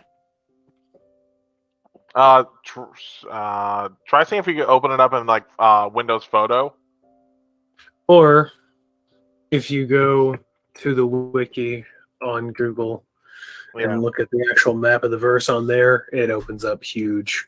Well, like I said, it was difficult for me to read last time because I've done that. Yeah. I think I've got it saved in my computer. Yeah, like I said, try seeing if it'll open up with like Photos itself, because that should give you more zoom options. But that's what I did last time. Oh shit! Never mind then. Okay. So, if we were to stop there, you got to stop there to refuel. 2 reasons. Number 1, it is very well known that they don't ask questions; they just take payment. Number 2, it will be a way to get everything topped off, including environmental and fuel needs, and then get a move on from there. And if you use a slingshot from here, you can make it there with very little expenditure of the existing fuel you have. Mm-hmm. Okay. Yeah, I think that might be our best bet. Yeah, plus it'll be easier to slingshot being that close to it as well. Yeah. Hopefully. Well, you're talking close in the concept of space distance. Yeah. Yeah. 5,000 miles is still closer than 20,000 miles. Even in space, Ray, it's still a closer distance. Kind of wish I could put a ruler on this image so I can see how far it is based on the scale they gave us. Yep. They gave no scaling. Yeah, there's no scale. Top right corner on the planar view has a little bit there. Yeah, but this is a fan-made map. The exact nature of scale is not going to be good. Yeah. And Ezra is like in the core of the Georgia system. Yeah, it's actually the first planet in the system. Look on this map. It's that version of Mercury, just livable. So, what are y'all gonna do? Well, Mitchell is gonna. Mitchell's gonna vote with Clayton about trying Blue Sun because even though, as far as he knows, the Alliance thinks he's dead, he ain't taking that risk. That's fair. Yeah, Mariana's going with Blue Sun as well.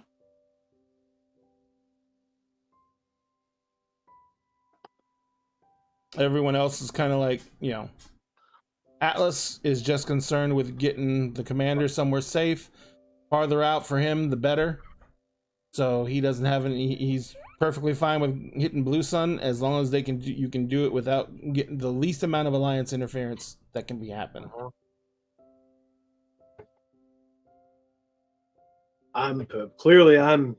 It was half my plan to begin with, so clearly I'm on board. But one more time, what was the name of the space station? Niska. Niska? Oh, Niska. Okay. Niska Sky Palace. Niska Sky Palace. Okay. I remember that Why now. does that sound like a prostitute then? And that might be one of Niska's many ventures. Mm-hmm. A That would local be companion guild. No, because you remember who Niska is, right? Niska's the crime boss. No. He's the Niska's- German. Oh, Yeah, the He's torture the guy. German. never mind. Yeah, he Niska's definitely the is guy who killed Mao, literally, Mm-hmm. several times. Yeah. Yep. And cut You off. No, he cut off Mao's ear, not Wash's. He just beat Wash to a pulp. Yeah. Well, had his guys do it, but still. Yep. Yeah. Oh, this is gonna be fun. It's always fun. Oh, I know. But Niska Sky, I say we make a stop in Niska Sky Palace. It's very hush hush. No one's asking us any dumb questions. I have a feeling you've probably been there before, Miss Mariana. At least stopped off for fuel. Everyone has. It's no shame in having done it. It's a good place to go if you absolutely need something. I do try to avoid it, but yeah. That's fair. It's fair. Clearly, I've never been, but if you're Alliance and you've ever been through the Georgia system, you've heard of it. So. Look, I'm sure that's where she got some of her secret stash from. Yeah, anything contraband you can Is you at can least acquire. coming out of there. Well, Yeah. you can acquire just about anything you want to at the Sky Palace. The biggest hang up with the Sky Palace is cost. Always.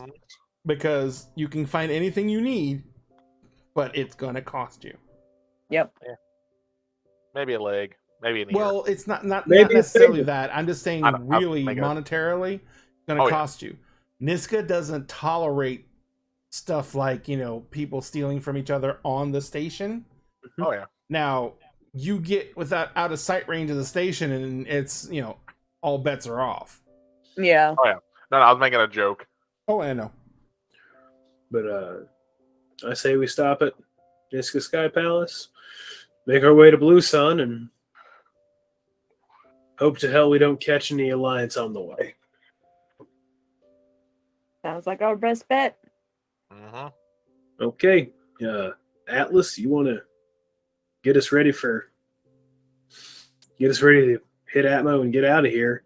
Probably be your best bet to get out of here sooner rather than later. We can drop off your little creation, throw them off our trail for a hot minute while we get out of here. And Ian, probably best bet to make sure this thing doesn't fall apart as we try to get out of here. Right? Yep. Yeah. Don't get me wrong, my family's good with their hands, but didn't appear to be entirely ready yet. So Well, it looks like our little engineer here got it up to snuff. I don't know much about ships, but there's nothing flashing red saying danger. I'm assuming we're okay. yep. Usually that's a pretty dead giveaway. Everything seems to be the color green at the moment, which is usually a sign of being okay. So, I mean, Atlas is just watching you rattle. just be like, he just spins around in the pilot seat and just starts like putting everything into the nav and getting everything set up. Mariana sits down. She's already sat down in the co-pilot seat, and she's doing her pre-flight as well. Gotcha. If you need me for anything, just let me know. I'm gonna just go downstairs for a minute and breathe. It's really not. I'm not much help with the ship flying thing, but I can do anything else that might be necessary. Make sure you and anyone else are strapped down, because we might we might have to book it. The commander is currently strapped down fully into a stationary bed, so Yeah. he's good. I was maybe referring to you a little bit more than him right now, but I'll be fine. I've had a hot exit more than once. It'll be okay. Yeah, Mitchell just kind of goes like, "Yeah, we've had a few hot drops with my unit." Yeah, hot drops are real fun. Yeah, one dude just kept screaming, "What?" for some stupid reason.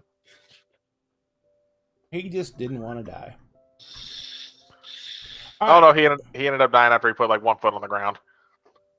So that makes sense.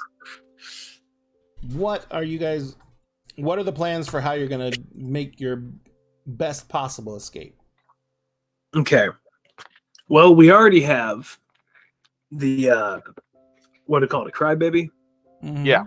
We already have a crybaby set up to drop out of the ship as soon as we are ready to go. And We if I drop remember it. the plan correctly, the crybaby was set up in a flotation device, and you're going to drop it in the nearby river.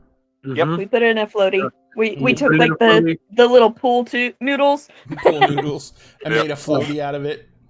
We I'm made gonna a pool noodle floaty for this I'm gonna guess crybaby. that it could fit on a mule. Yeah. Yeah. So Pretty simple. And the river's not too far from here. We're talking like we're we're fairly gonna close as it is. Yeah, fly let's into say the radar, literally. We could mule it over there, set it, let it start going downriver, mule back, set it off, head out. So Yep, you're literally not intending on powering up and lifting off the ship until it's already in the river and going. Well, I mean, we could power up the ship and be ready to go for that mule the second we hit, shut that door, and take off. yeah, essentially, pretty much make where engines are warmed up, ready to go, just waiting for us and the mule to get back in. Mm-hmm. And I would say I'll drive the mule because I got land speeder as a specialty. Got it. I'm just along for the ride. If you need someone to help pick it up, Yeah. I'm I would say I'm Private strong Ryan. and Won't be bad. smart. I'm strong and I'm smart. That's what I got. I'm strong and I'm smart.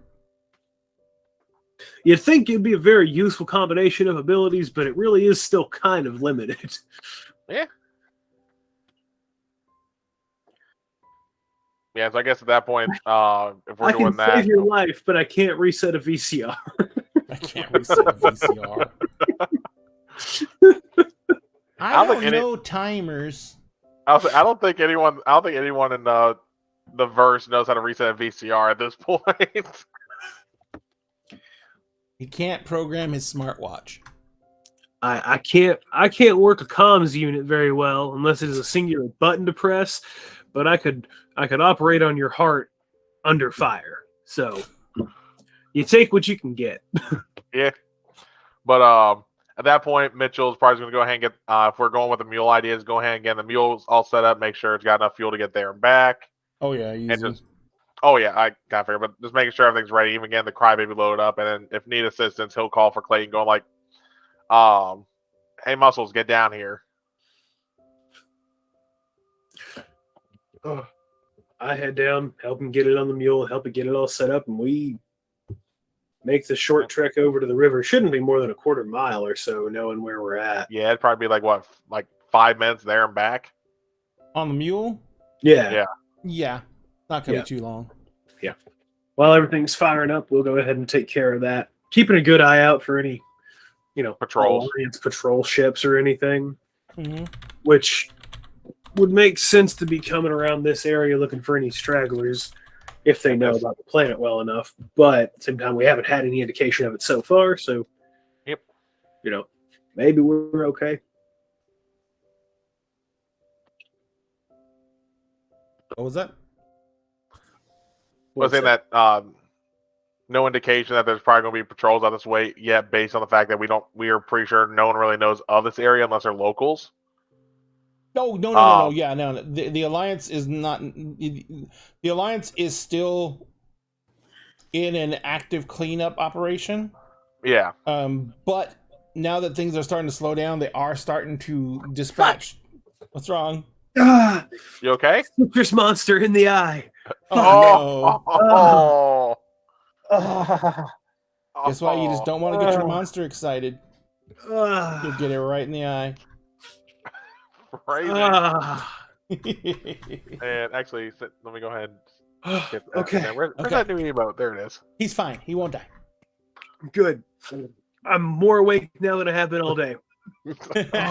So basically, you know that what you're looking at right now is a situation where you have to make it to Blue Sun. Yep. You have to do so with the least amount of Issues. And you know that the best way to do that, like we've already been saying, is to stay off Alliance notice as much as possible. Hence, refueling at Niska's Sky Palace instead of on any planets, so you can make sure that you do not leave any type of trail that would lead back to you guys in any way, shape, or form. Now, when you get to Blue Sun, you are looking at your what was it? Hang on a second. Was it Meridian or Mir? Was it no, it wasn't Deadwood. I think it was Meridian.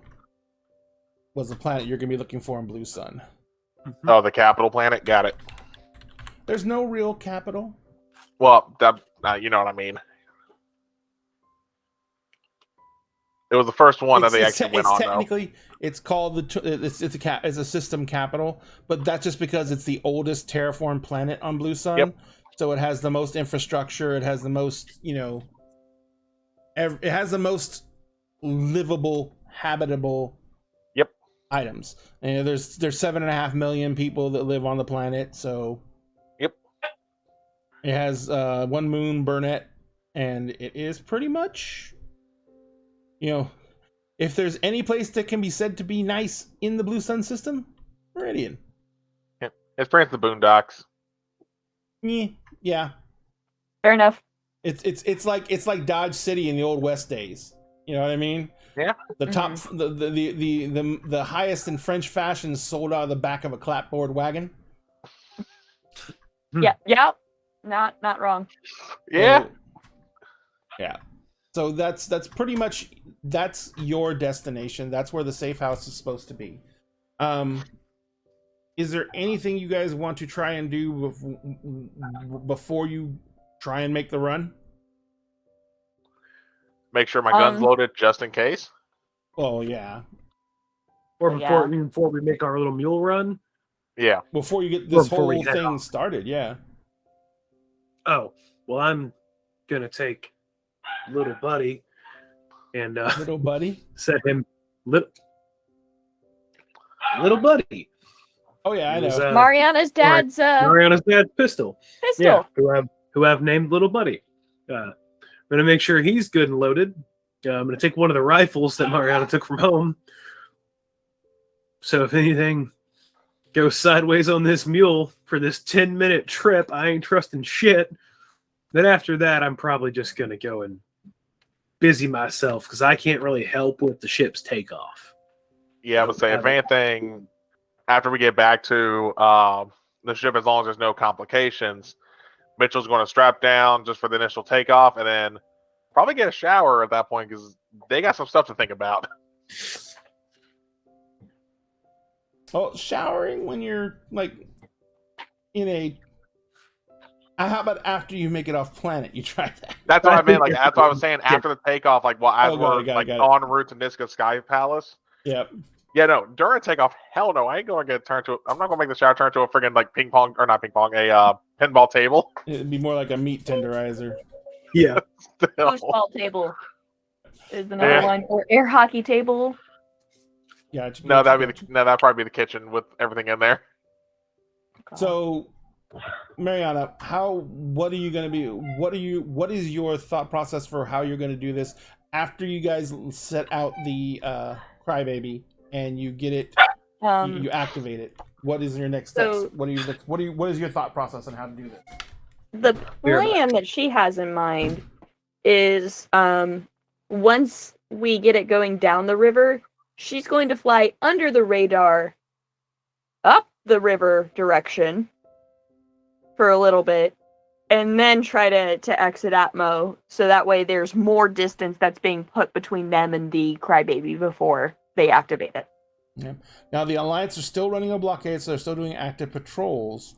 And with any type of military operation in this type of situation, they're doing their best to make sure that they give as much coverage as possible. There are all kinds of tracking systems that are designed to pick up ships leaving and everything like that. The nice thing is that the Crybaby should be showing a ship like yours heading low across the ground, which is usually the surest sign that they're trying to avoid detection, and they will have someone coming out to investigate it as quickly as possible. That being, it's also beyond just having the signal. There is going to be there is a whole video set up with sound effects saying Mayday as we're being shot at. So it's going to be a pretty solid, convincing thing. Yep. It was. I remember the rolls were really good for that. So it was amazing. It's going to be number one on the billboards. Yep. Okay.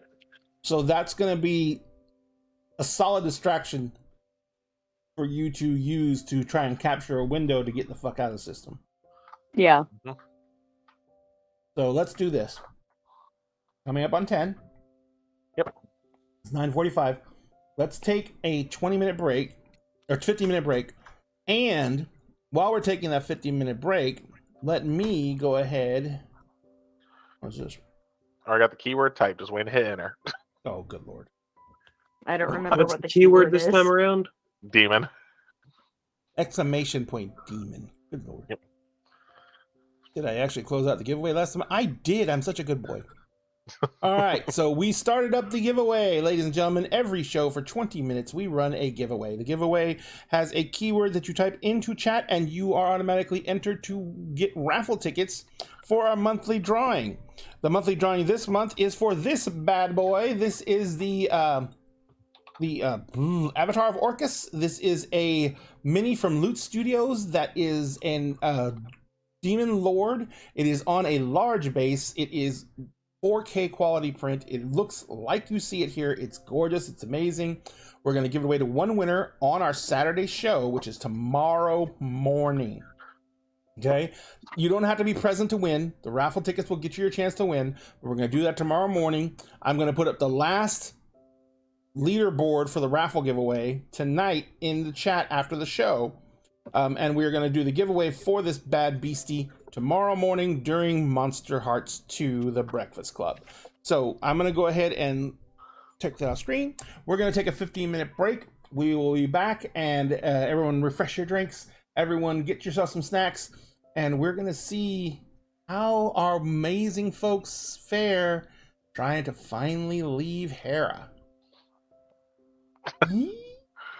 Without their actual pilots. We got a pilot. We have a pilot. Look, I took a D8 for piloting, and I have specialization in transports. So. Yep. Hopefully.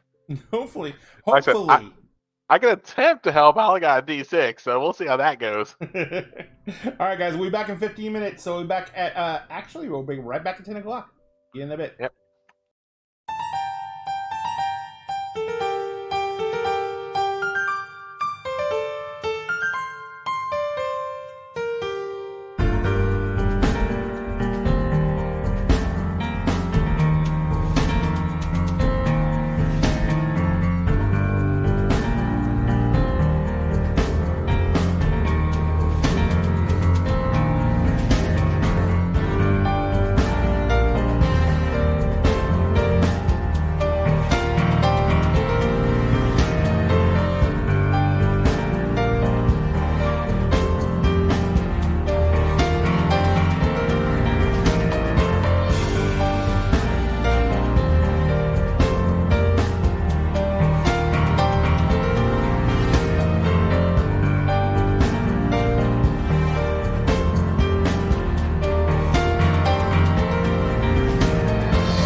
Look, we're gonna be ladies and Gen gentlemen. Oh, wait, what was that?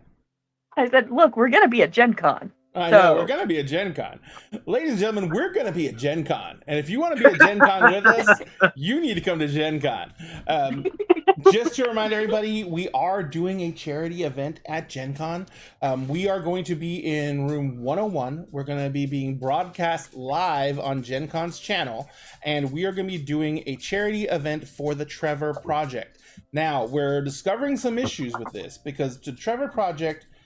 well, first off, Gen Con has an official charity every year, and they only charity events they technically allow to be run are events that benefit that charity. Now, they're grandfathering us in and allowing us to set up all our donations for the Trevor Project from the gate tickets for the event. But everything else, if we do anything like, because we wanted to set up donations that would affect the game, like donate $100 and the next person who pulls has to do 2 pulls instead of 1, that type of thing. But if we do that, then we have to set up all the donations to go to Gen Con's charity, which I don't really mind. I love the fact that Gen Con has a charity to promote. I just, originally thought of this as a benefit for the Trevor Project. So I'm going to get with Gen Con. We're going to set everything up to where the in-game donations will go towards their charity. The door tickets to the Gen Con event are going to go towards the Trevor Project. But one thing we need is, if you guys are going to Gen Con, we need to get more tickets sold. We are only a week away, and I think we don't even have, I think the auditorium seats 250. So we want to sell that auditorium out, because that means we're going to be donating $2 of every single ticket price, and it's only $4. We're donating $2 of every single ticket price to the Trevor Project. So that means that if we fill that room, we get to write the Trevor Project a check for $500, and that would be fucking wonderful. And not to mention, if you go to the show, you will be able to see a Dread game run by Cadiosaurus with Hey Good, Game Raider Girl, Sphinx Akasha, Fountain Pen Femme, and Jeannie Loveday on the panel. It is going to be fucking outstanding. And because I ordered it and had it delivered here instead of to the Airbnb like I should have, I am going to have to check a giant Jenga bag in as luggage when I fly, because it's too big to fit in the overhead and it's too big to go under my seat, and I'm gonna have to check an 80 fucking pound bag in full of wood. That's kind of hilarious. It is actually kind of hilarious. I was like, talk about your tower or your plans falling apart. Yeah, well, there you go. So the Tower of Power will be there. It is an outdoor Jenga set. I'm pretty sure I should buy everyone hard hats, because it's going to be huge and it's going to fall on somebody, and someone's going to get bruises and they're going to get mad at me. Which, by the way, for that, I did go ahead and put the link in the chat. Thank you. For those going to Gen Con. And, well, I am bringing my camera too, so if you want photos of that for, like, the website and stuff, or for the Facebook absolutely. page. Well, it's going to be streamed, so we're going to have a recording of it too. So. Well, I know, but I mean, have actual photos of everything just for the Facebook page. Absolutely. And so. They're going to be useful somehow. But we're playing it with an outdoor Jenga set, and it's if you don't know what Dread is a horror RPG. And Katie already has everything set up. And don't worry about killing people, because if you do a pull from the from the Jenga tower, and the tower falls, your character dies. Yep. Every single pull is life or death. So don't worry about killing people, because Katie has made up a crap ton of backup characters that she can just throw in when someone dies. And it is going to be fucking hilarious. I guarantee you. If any of you have ever watched Katie's streams, just watching this woman have a conversation with people is fucking outstanding. Hey, CantripCast. Welcome, guys. Thank you very much for the raid. We were just talking about the charity event at Gen Con and how we need more people to be there for it. If you can, please go enjoy the show. Cadiosaurus is going to be running a game of Dread, and it is going to be amazing. And we're going to have donations to the charity be able to affect what happens in the game. So as a base example, you're going to be able to literally make people do 2 pools from the Jenga tower if you donate $100. The worst one is the $1,000 donation. If you donate $1,000, the person who is pulling has to do 2 pulls. Both pulls have to be done blindfolded and on 1 foot. Oh, it's a death sentence. See, I was going to say it's a fucking death sentence. I was going to say I kind of wish I was playing, but at that point, I know I would kill myself doing that. It's fucking straight out of death sentence. I'm literally letting you pay $1,000 to kill someone while getting away with it. That's how you do it, though. Oh, I know. And if we get someone that does that, that's gonna be great. Yeah.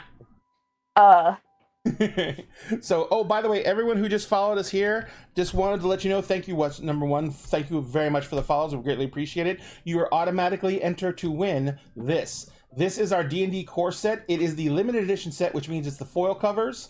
We're going to be giving this away when we hit 1,000 followers here on Twitch. And thanks to you guys, I think we might have... Nope, we're so close. We're at 898 followers. So we need 2 more followers, and we will...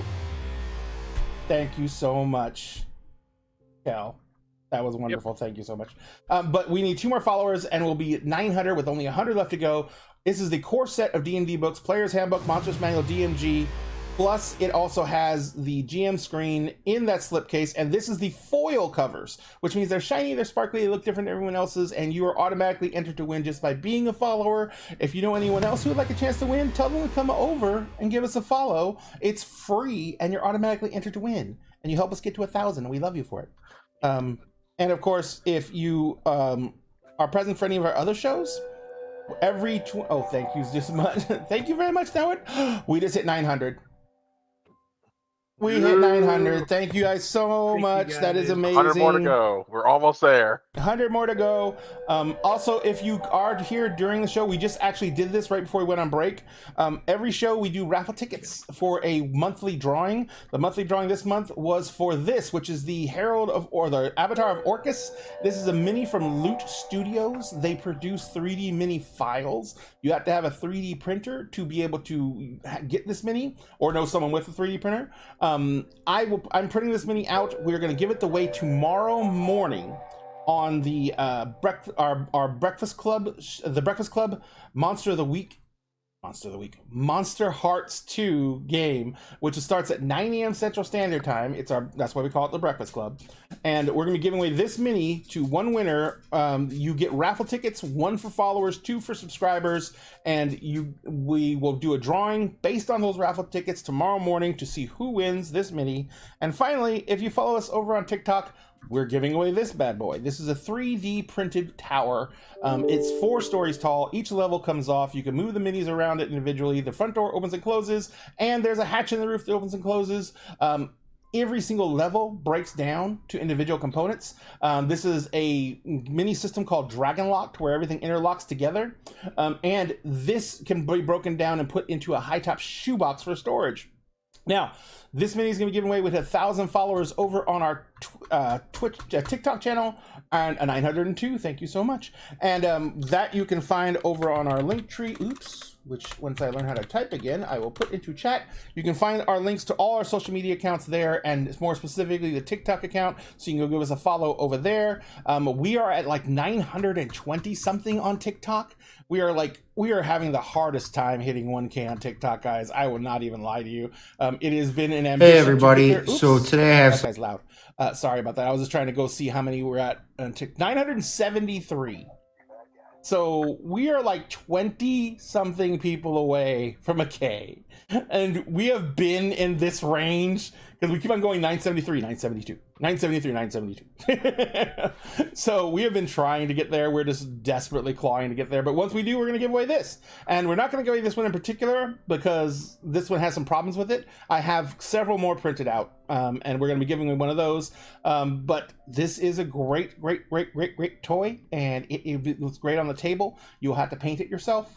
But other than that, it's an amazing piece, and we would love to give it away for you guys if you guys could help us get to 1,000 on TikTok. To be fair, they're printed gray. They're already halfway painted. They're not printed gray. Halfway... Mine are printed black.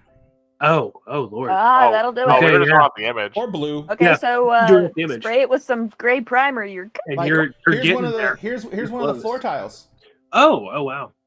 See, this That is is- one, and like, this is another one. Oops, like that, and you can see where the little notch is cut out. Oops, for the staircase right there.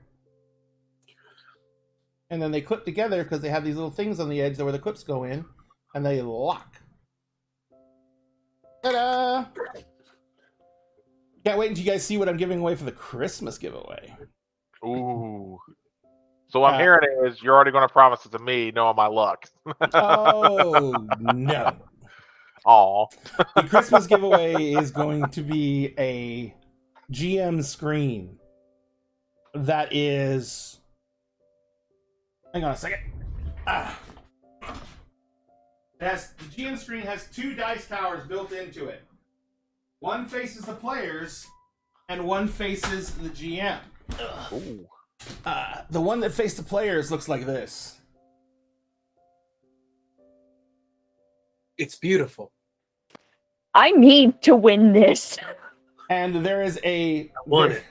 There is components for this at the top of every parapet, because it looks like a castle wall.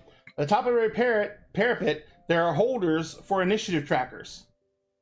On each one of the back sides over here, there on the different wall segments, there are shelves, containers that flip down and forward to hold stuff.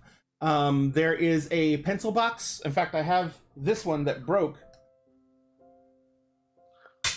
It's a pencil box. I just threw something out of it. It's a pencil box. And it's all kinds of stuff. And this is going to be what we're going to give away for our Christmas giveaway. This tower is one of 2, like I said. One faces the players, one faces the GM. The one that faces the GM is just a plain tower. But we're going to give that away at Christmas time. Give We it. got it mostly printed. I want it. You want it? We're also going to be selling it on our store. It costs like $250. Yeah, I was gonna say, do I look like I have GM screen money? It's fair. Yeah, absolutely. It can be shared. I have resin printers and regular printers. And the resin printer, I've tried to print it out in resin. I have a resin one behind me. It is so freaking heavy.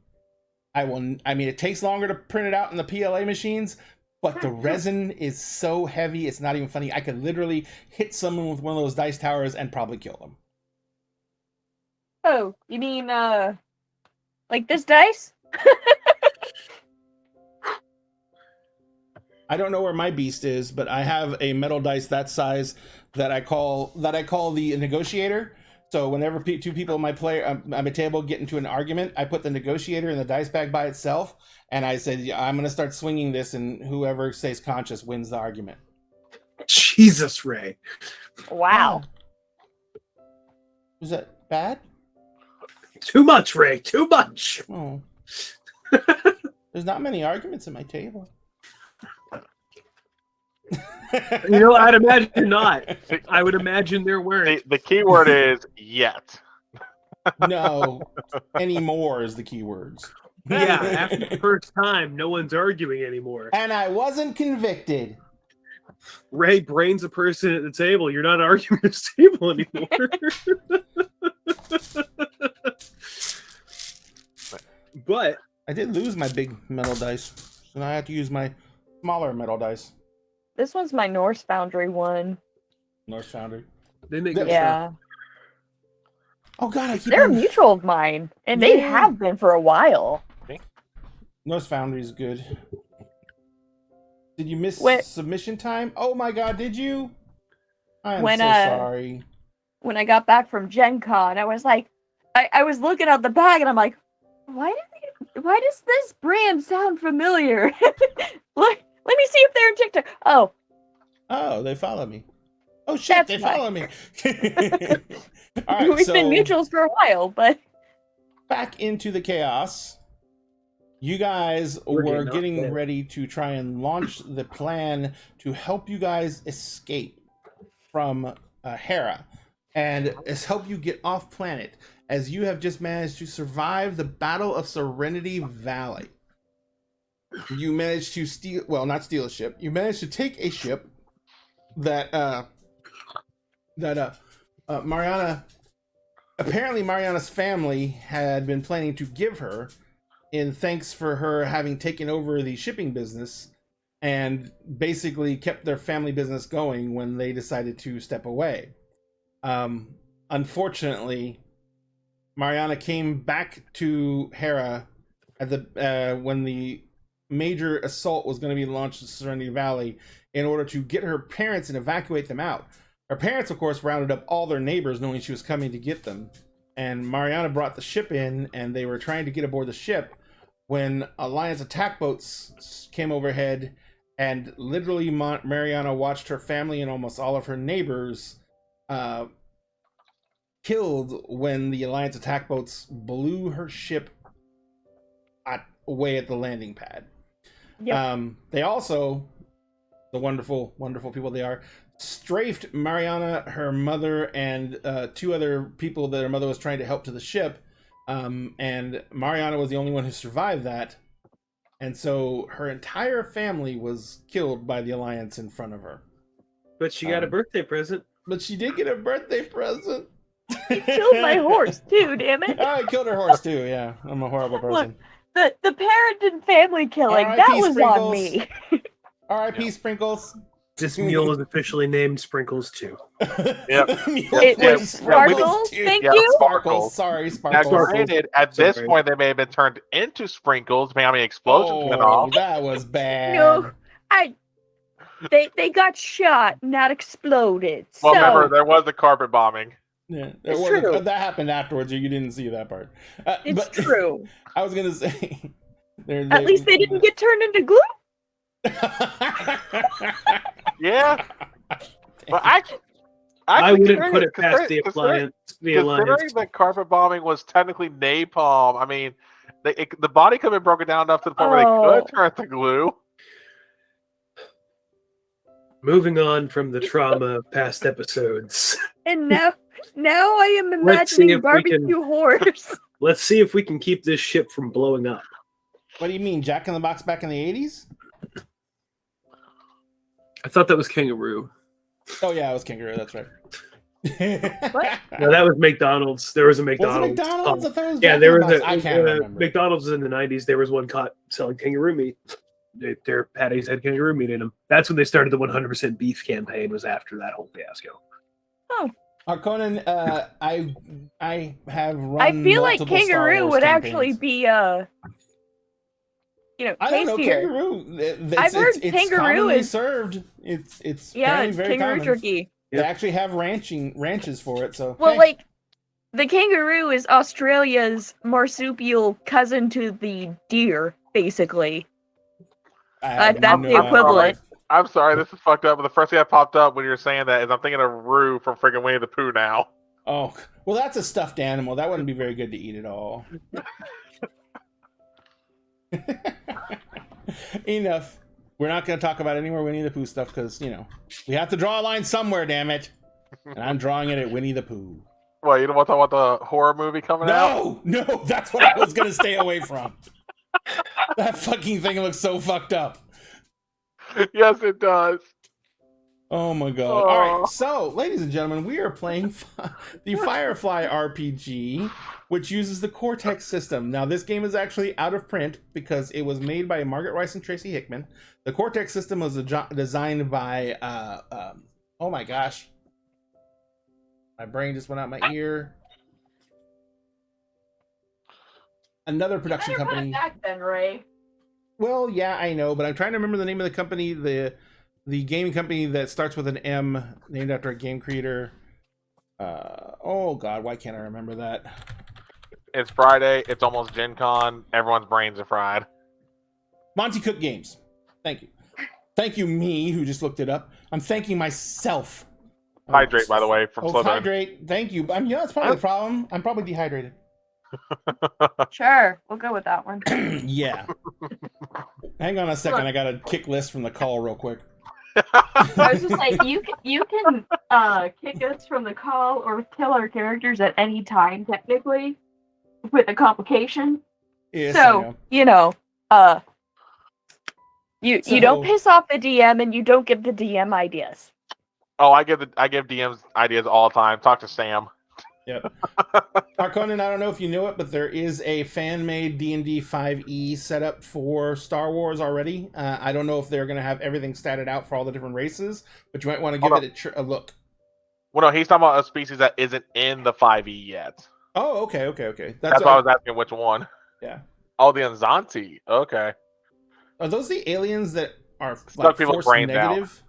Yeah, I think so. They hate the force users? I wish people would be receptive to playing Edge of the Empire. Why? Is what makes me. Yeah, they're forced. Here's a question: is Edge of the Empire now out of print? No, I saw it at the game store not too long ago. Because what I've been seeing is that what's their name lost the license for the RPG, and that Marvel is already designing an RPG that is based around 5e for Star Wars. Well, then it might be. But last I saw, it was still at the local game store. Now, who's to say that it hadn't been there for a while, technically? But like, this was at most like 6 months ago. Gotcha. And I saw. I don't know if that's official yet because they still have the TIE Fighter game going. So and the larger version of the game, which deals with fleet combat. Yeah.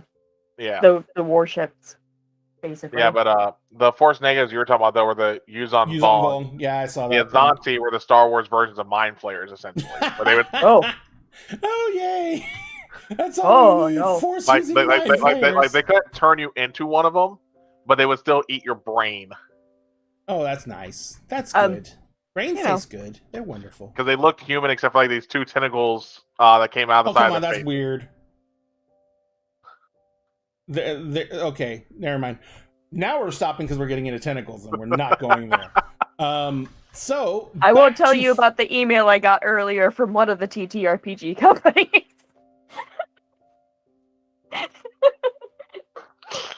Oh, I know you love us, Ray. I'm kicking her, I swear. Numbers in a posture. I said I'm not telling you about it. This is all in your head, Ray. Yeah. Thanks for reminding us the numbers. Sorry, but it got buried there. I didn't need to stretch. I love this show so much. All right, so anyway. Let's get to our crazy scheme. Yes, crazy scheme time. So, ladies and gentlemen, we are playing Firefly for those of you who just came in and joined us after the raid and everything. And Firefly is based on the Cortex system, which is by Monty Cook Games. And these crazy folks just survived the Battle of Serenity Valley. They actually managed to get a ship, and they hid the ship in a junkyard because it wasn't actually space worthy. While they were repairing the ship, they also made their equivalent of a crybaby. And they set the crybaby up to be like on a flotation device, and they're going to take the crybaby and dump it in a river where they're going to activate it, and then they're going to try and run their asses off and make it out of the system. What was that? I want to call it a whiny buoy. A whiny buoy. Yeah. A whiny buoy. I approve. Well, I said we'll call that for now. We'll see what Jonathan says. Cause it was their baby. It was their invention. Yes, it was their baby. True. Hey, King Face Crush Rush rated us. Hey. Hola. So they're gonna take their whiny buoy. Hey, at least you didn't say Kielbasa again. No, we're not going to the Kielbasa system. We're not going to the Kielbasa system. We're going to the Capri Sun system now. Not the Capri Sun system. You picked us, Ray. I'm just gonna shut it all down, and I'm gonna take the rest of the weekend off. And this is, I try to run a classy game. And instead I get these people. Again, you handpicked us. I know I did. We weren't even mutuals prior to you going, hey. You offered me a spot before you announced the show. I offered you a spot multiple times. You would never Hey. show up. You don't love me. Oh. You don't love me. You love my game. That's all I'm here for. I'm here for the game. Yes, and that's it. You handpicked this neurodivergent group, I right? know, and we can't stay on task for shit. Wow, imagine that. Speak for yourself. Okay. Okay, Crazy so scheme. scheme, rolls, stuff. Okay, so here's what we're going to do. We have to determine what the dice pool we're going to be using is. For those of you who don't know, the Cortex system is a dice pool based system. Thank you so much.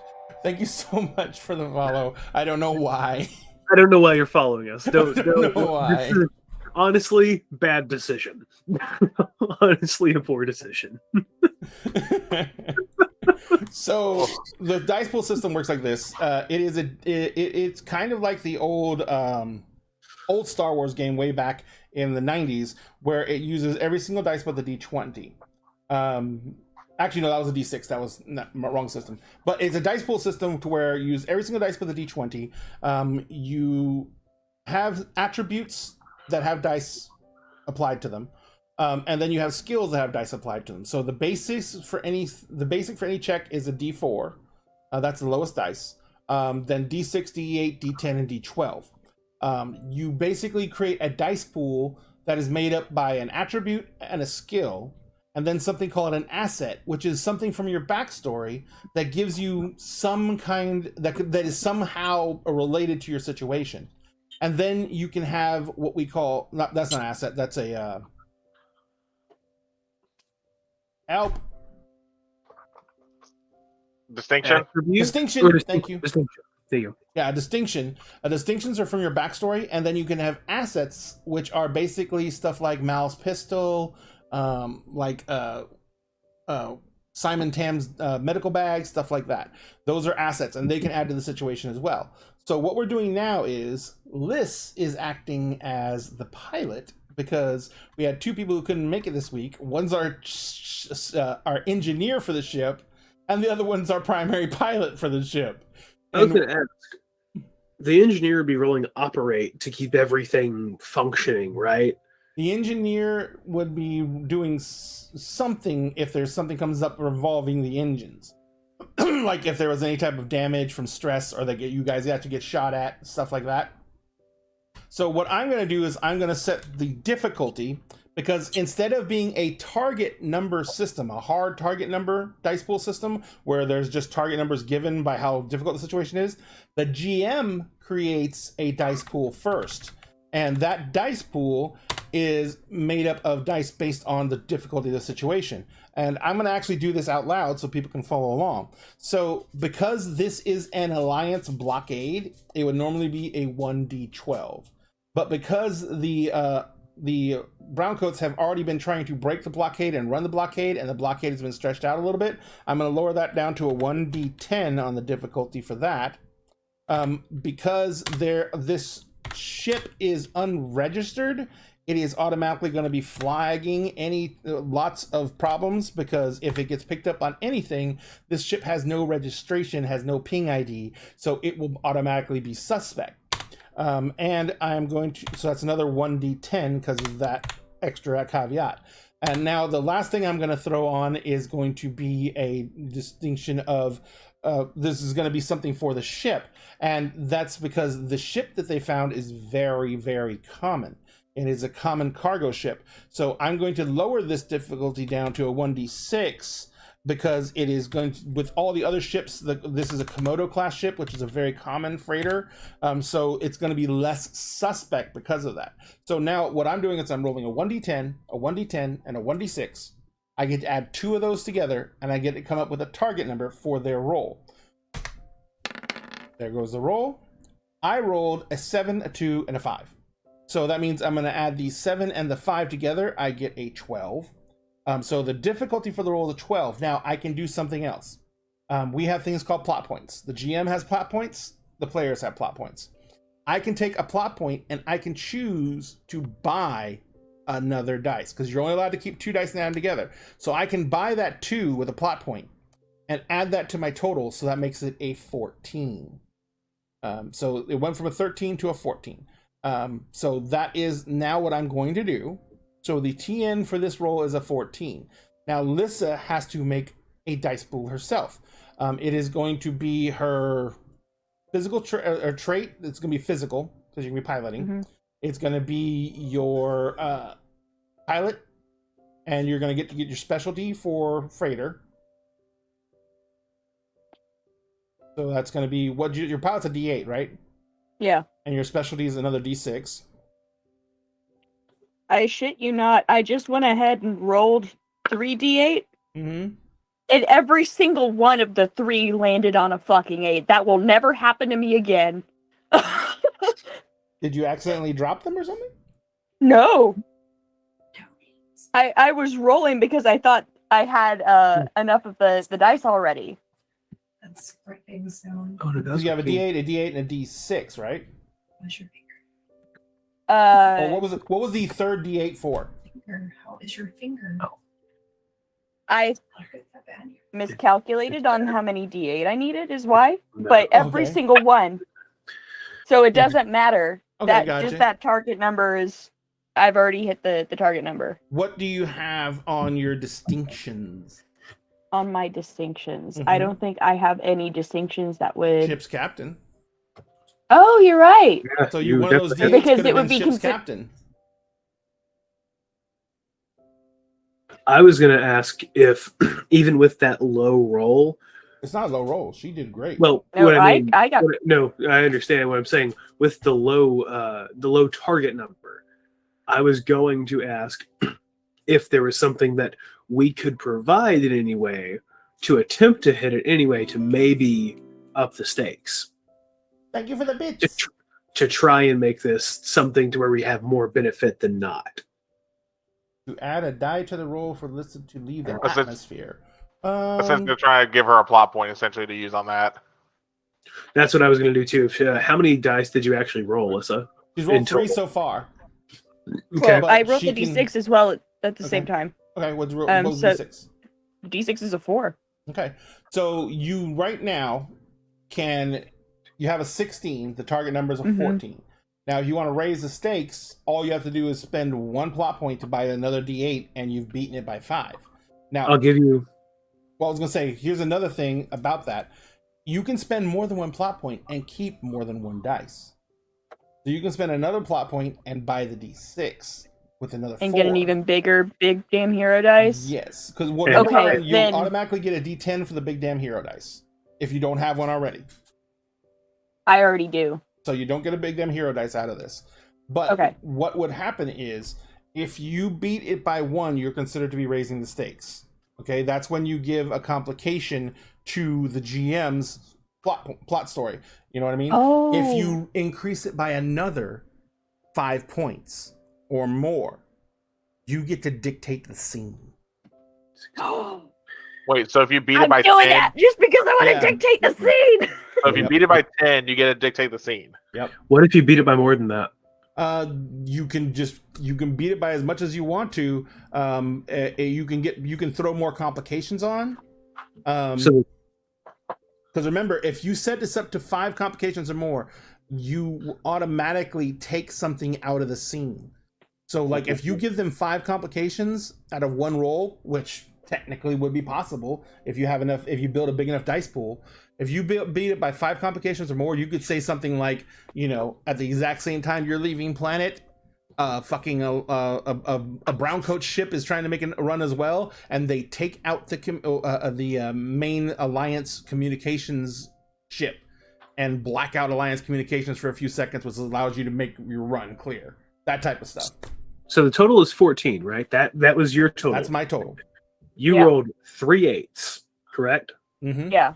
You rolled 3d8, got 8 on all of them. That is a total of 24. That means Mhm. if you spend 2 plot points, you automatically get a plus 10. Or spend 1 plot point. Yeah, 1 Because plot you're point. taking both 8s. So 1 plot point and you're beating it by 10, so you get to dictate the scene. Yeah. Yeah, I'll give you a forgot. plot I was, point. I was, I for some reason, I was still thinking a 16. I don't know why I did that. Yeah, I will give you one plot point because I have so many Okay. right now from last episode. I will give up a plot I point. mean, I've got Yeah. 4, so Well, I was gonna but say- if you want to give me one, I've got Well, 6. Well, the That's other there you go. There's the narration plot point. All right. It was the The other thing I was freebie. The other thing I was going to say though too, remember Numbers did donate the 100 bits there too. So was that to add an extra die to the pool as a whole? Numbers can give you an extra 100 bits. I'll let you keep another die for that. Yeah, so Oh. you can use that to keep that 8. That way, none of you are spending plot points. Okay, cool. Yep. I'll save it for next episode then. Perfect. And there we go. Dun, dun, Yeah, dun. no, Thank you, because Numbers. I already have a Thank you, D10. Numbers. I'm not gonna get that D10. Right. But you do get to dictate the scene. Now, the keys to this are you're succeeding. Okay, but you're not taking anything out, so you're not going to be able to like say something blew up or anything like that. But you get to I wasn't describe going how to. you get off planet and how you navigate through the blockade. I was going to just basically have there not be any, like, we happen to pick the sweet moment. Mm-hmm. So when Mariana goes to lift off, Mhm. for a small time she goes down the river, like upstream, away from the whiny buoy. Do you activate the winding buoy the moment you put it in the river? Or do you let it go for a little bit before you activate it? Let it go We a actually little never- bit. Hmm? Okay. I was like, we never decided that before break. Yeah, I was I mean, you thinking, can do that. You can do that by yeah, no. via remote. So I was thinking So- we should let it go further down because they saw us leave but never saw the direction we went. So if we let Yeah. it go further down river before we take off, it gives them further off before they start searching other Yeah. directions when they And that's find the exactly buoy. what's happening. So like we waited a little bit, let it go down the river. Plus there's the time that it took for them to get back to the ship and everything. Mhm. So it's probably a good distance down the river at Yep. this point. And then on top of that, she's flying low to the ground upstream of the river. Yeah. First off. you're basically Before flying they right up flip the that channel of the switch. river, so you could stay Yeah. as low as possible too. And ahead. then once that's flipped, she does not quite a vertical, obviously, but she's gonna go at a nice angle to try and get up to Atmo as fast as possible, so that they're not seen. And they picked just the right point, and the Alliance actually did go back towards the whiny buoy. It worked spectacularly. Well, the winding buoy was already set up to be almost flawless in it. Basically, what they set up was a crybaby, but instead of just putting out a ping for like something going on, they literally set it up to be as if it was an Alliance ship that was being under attack, and they were setting out a distress call while the firefight was happening on. They were being shot at, so they had sound effects in it and everything. So Yep. it was that happened last game, and that was another one of the situations where we had a roll like this. That was incredible. He beat by 10, didn't he? Yeah. Yeah. I think, I was pretty close. Yeah, no, yeah, he did get the 10. Yeah. So On top of the whiny buoy being just perfect, she manages to find that sweet spot in the Alliance network to try and slip by, and gets to the first slingshot. perfect. You basically get up there. You get to a point in the river. You're watching radar. You're watching all the pings. You're watching everything, and you see that gap, that perfect gap. And you know that you have to get up out of atmosphere and you have to get through that gap because if you can make it through the gap in their sensor net that's happening right now, you will be able to make it clean through the blockade and not ping off any sensors. No one will know you've left the planet. So you literally pull it up from going along the river, bring the nose up, the ship up, line it up with a gap, and you do something that no one wants to ever do, but it can be done. It's just insanely risky. You do a full burn in atmosphere, which means you are pretty much pushing the ship well beyond what it should do when there's atmospheric pressure on the hull. and everyone is basically flattened out in their G chairs or in this, wherever they're laying out, as you are pushing on the upper limits of human resilience for the G forces. And the ship is just like ripping up through the atmosphere. Everyone's like eyes are sinking into their skulls. And just as everyone feels like they're about to black out, you come up through the cloud banks and you see the stars above. Your ship goes streaking out from the planet. You're already pitching over and making that turn to go in to catch the edge of the gravitational pull of the sun. You manage to get that slingshot around this Murphy, and you start making your maneuver to get out to the Sky Palace. Coordinates already locked in. You make the slingshot around the sun, and as soon as you guys have the coordinates locked in and you know the nav has gotten you going in the right direction, you start powering down everything. Using all that momentum, just gonna coast it as close as you can to Niskus. The only thing that's gonna give you away is, there's always a trail from the engines, and if someone tracks that trail, they're gonna know what direction you went. But with this amount of us having the ability to narrate this whole thing, being that it is the ship, it's Lissa's role, but it is the ship going on, right? Could we say that with this amazing roll, just perfectly timed with Mariana and Atlas, we slingshot ourselves off and then turn ourselves just before we knock off, and get ourselves angled to where it looks like we're going, like our stream going one direction, but we've angled ourselves kind of in an arc to go towards. You can always make adjustments to your course once you're farther away, and not put yourself dead on to Niskus. Yeah, that's exactly what I'm thinking. For us to have, like, basically we going vaguely that kind of like going northwest. Well, remember, you're actually flying from on the outer edge of the Georgia system. You're flying back into the Georgia system, because Hera's on the outer edge. But what you're doing is you're cutting through the Georgia system to start making your way out to Blue Sun, and you're stopping at Niskus because there's going to be no questions asked as long as you have currency to get fuel and stuff like that. There's going to be no questions asked about any you coming or going on that station, and that's another reason you don't want to touch down on a planet somewhere to fuel up. You're going to do it there. You're going to pay a premium, but you're going to do it there. All right. So you lay a course in that makes it look like. Hang on, let me pull up my map real quick. I want to see something. Okay, so you're in Georgia. Georgia? Yeah, Georgia. You have to wonder if the devil. Oh, I was gonna say you have to wonder if the devil ever came here. No. Well, Niska's here. I would say the devil has come to Georgia. The devil is here. True. He says you owe him money. Oh, then I'm fucked.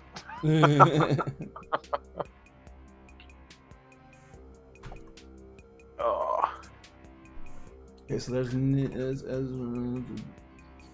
so yeah, you can. There are so many systems, so many planets near the core of the Georgia system that once you lay in a course that's general in that direction, you could technically be hitting any one of those planets. You know what I mean?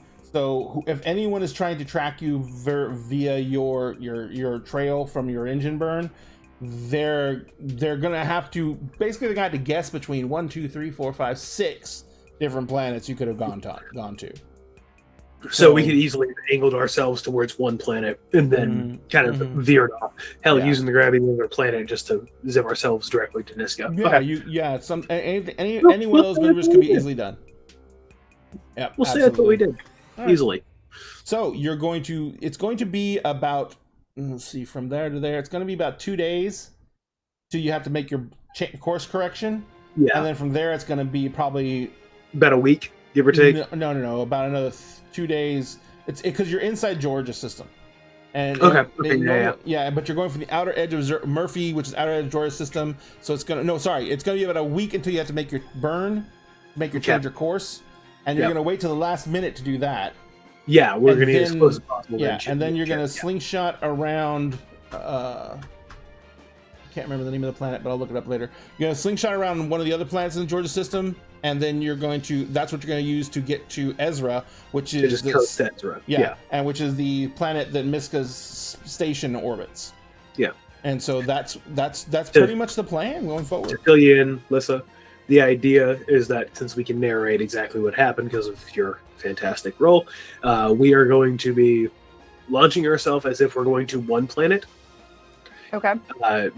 killing the engines, coasting that direction, basically so that it looks, if anyone was to follow our trail, they would follow this trail. We're going to then kick back on, use that planet, that planet's gravity to shift us around Amos right towards Niska, kill the engines there, and coast the rest of the way. That way, there is no way to follow us. Yeah. Yeah, it'll look like we stopped off on a planet, or actually like one of 6 planets, but are actually heading where we're headed. Yeah. So. Sorry. Hope I was still hearing the low hum. Yeah. Welcome buggy to will start electricity, Opa. Yep. So yeah, it's gonna be pretty much. You're gonna be headed towards your initial contact is going to be going towards. Where did he go? Sorry. Herschel, Okay. and then from there you're gonna retarget to Ezra. Because Herschel's near enough in line with the flight path to where you're not going to make a shit ton of adjustments to go to Ezra, and that way you don't have to do a hard as burn. So if anyone is tracking you via your flight path, that they will hopefully not be able to pick that up as they're trying to track you, because you're still a needle in a haystack. I was gonna say, and we would have, like with this, minus the fuel that it just took to push ourselves through Atmo that way, we've probably burned next to no fuel other than that. Yep. Yeah. Except The for biggest- the quick burn that we'll need in a week. Yeah. Yeah. And so most of your fuel, the rest of your fuel source is going to be going towards maintaining life supports, etc., etc. And then anything you need to do, because remember, you're still doing ad hoc repairs on the ship. Yeah. So anything you need for any type of tools or anything like that, that's all you're going to be using. The biggest thing, the shittiest part about this is you didn't have a shit ton of food. So you're like on half rations for the fucking entire week. But you know also that's another thing you're going to get when you get to the Ezra Station is the fact that you guys had to you're a ship that's not outfitted yet, and you've got a long trip. Huh? I said we also have cake. Oh. No, we do have rations. We You Yeah, said that. empty their stores. Yeah, you empty. And we also brought food from my parents. Yeah, no, that's what I was saying. I think that's what Corey's talking about, isn't it? Yeah, but that was industrial sized food canisters and such for an entire. Yeah, the way you described the cabinets. You're right. Yeah, You said it was that means filled. we are fine. Like for a week, for 2 weeks of travel at worst. No, you're right. I totally forgot about that situation. Yeah. You had That is duffel the- bags full of fucking food. Yep. Exactly. Yeah, I think it was. We had carts of food that we rolled out. Yeah, there. I think it was like We're normal, set. We're I think comfy. it was like normal, like mundane items that would be nice to have during travel that we just didn't grab. Yeah, we didn't grab left shampoo or anything like that, but we Yeah, like shampoo. Shampoo for a sonic shower is very different. okay, All dust. I said okay, dust or whatever it I would be. know. It's like a dust bath for a chinchilla. All right, guys. Well, it's actually coming up at 11 o'clock. I think this is a good place to wrap up. We are going to be, as I said, we're going to Gen Con. Tomorrow morning is our Monster Hearts 2 game run by Star Shard Stories. It starts at 9 a.m. Central Standard Time. And we will be also announcing the winner of the giveaway for the Mini of the Month, which you guys hopefully were here to do raffle tickets for. That is going to be happening tomorrow during that game, but we will be contacting the winner no matter what to let them know that they won. Also, we are going to be announcing the mini for the mini of the month. And if you want to have a hand in participating and choosing that, I'm going to put that up in the Discord tonight. I've kind of got an idea of what I want to give away. If anyone wants to do something different, we can definitely look at it, but I'm going to put up a bunch of stuff in the announcements channel, and you guys can vote on what you want by doing reactions to those. But I'll put a bunch of pictures up there for the minis I'm thinking about giving away, and we can go ahead and do that. The mini of the month is always usually a really big mini because we want it to be something that's worthy of being the mini of the month. So we're going to go ahead and do that, and then we're going to have a fun game of Monster Hearts. And the last game before we leave for Gen Con is going to be on Tuesday, and it's going to be our Emerald Sanctums game. After that, we will be headed to Gen Con Wednesday night. We will hopefully see a bunch of you there. If anyone can, is going to Gen Con and can make it, we are having that charity event at Gen Con, which we would love you guys to be able to come out and join us for. If you're not going to Gen Con, it is going to be broadcast live on Gen Con's channel. Let me put up the information for it real quick. Where is it? I've already dropped the link in chat. Oh, you did? Yep. As soon as you mentioned we're going to be at Gen Con, I was like, let me go and pop the link in there. Oh, okay, yeah. Cool. There is a command for that. I just got to find it. And my dog is barking like crazy. Oh, no, that's mine. No, mine's doing it too. Oh, really? Yeah, it's just His exclamation point dogs are Gen barking Con. too. But your dog barks faster. My dog's just whiny. Oh, yeah, There no, you it's go. two of them. It's two dogs, that's why. Yes, it's two dogs. Yep. So anyway, but yes, and in the meantime, remember, if you give us a follow here, you're automatically entered to win this set of D&D books, which is the core set, but it's a special edition. So it's got the foil covers. It's shiny, it's sparkly, it's beautiful. And then if you follow us over on Discord, you get entered to win this. When we hit 1,000 on Discord, we're giving away this 3D printed tower. It's 4 stories tall. Each story comes off individually, so you can get your minis inside, move them around for fights. And each one of the front door opens and closes. There's a hatch in the roof that opens and closes, and it breaks down. Every floor breaks down to individual pieces, which allows you to store it in a high-top shoe box. We will go ahead and get that all set up, and we will have that for you guys to win the moment that we hit 1,000 followers on our Twitch channel. You can find all of our socials in our link tree, which is in chat right now. And remember, everyone you see in front of you are creators themselves. They go out of their way to provide you guys with content and entertainment. The best thing you can do for anyone is give them a follow. It is a massive shot of serotonin, and it makes us feel like we're being appreciated for what we do to try and help entertain you. Lisa, where can we find you? What'd you do? Sorry, no, just these fucking dogs. God damn it, they won't But shut also- Don't up. worry about it. We can barely hear them. Oh, So no, but also, they're real loud for me. Real quick, Oh, yeah. for the tower, you said Discord. I think you meant to say TikTok there for the tower. Oh, so for the tower, it is TikTok. Yeah, sorry. You're good. This Harkonnen was asking, so I forgot to mention it. Oh, Oh, there it is. there it is. I was like, there it's taking a while. No, I messed up. I typed Geek Girl Lissa instead of Geek Girl. Ah, Geek Anyway, Lissa. it's Yep. in there. Hi. Lissa. So, I'm Geek Girl Lissa. You can find me on all the places with all the buttons. Here on Twitch, Instagram, Twitter, TikTok. And I'm also on several actual plays. She is. I'm on Bros and Dragons, which is also a podcast over on Nerdworks Media here on Twitch. I'm on Windermere Falls on the Dead Bard Society's channel. On opposite weeks of Crossing the Veil on Wednesdays, I'm in a Masks and New Generation campaign, Superhero High. And then every other Friday, you can find me here.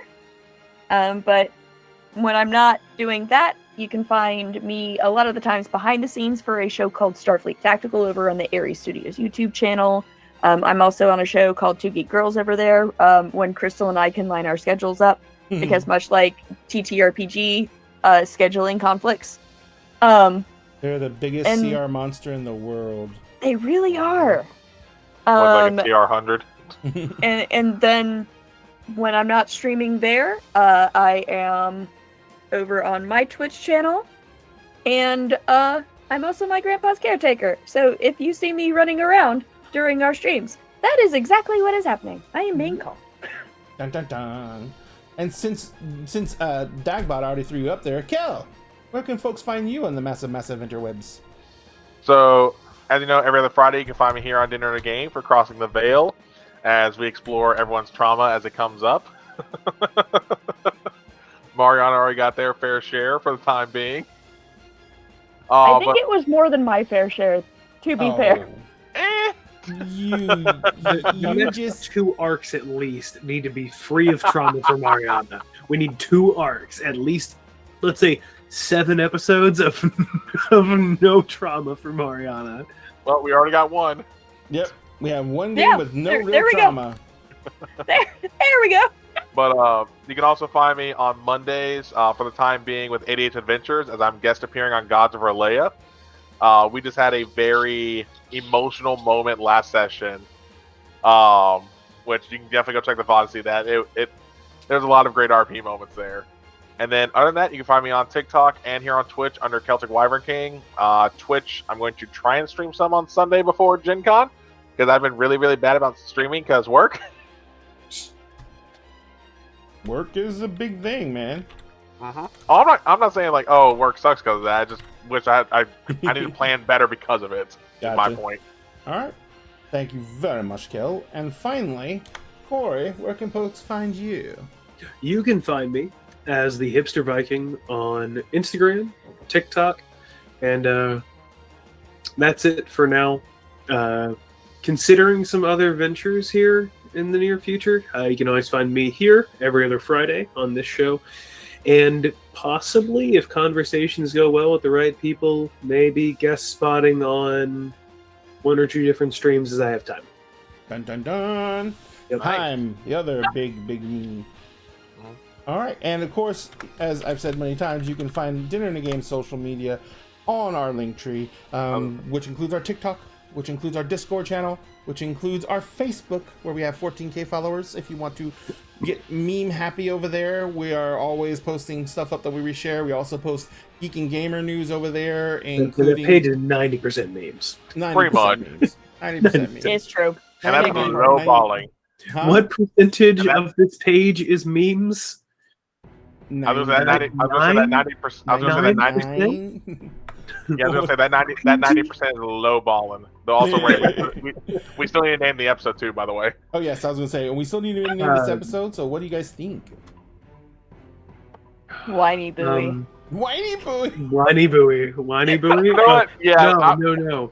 No, Kielbasa sausage. Oh god.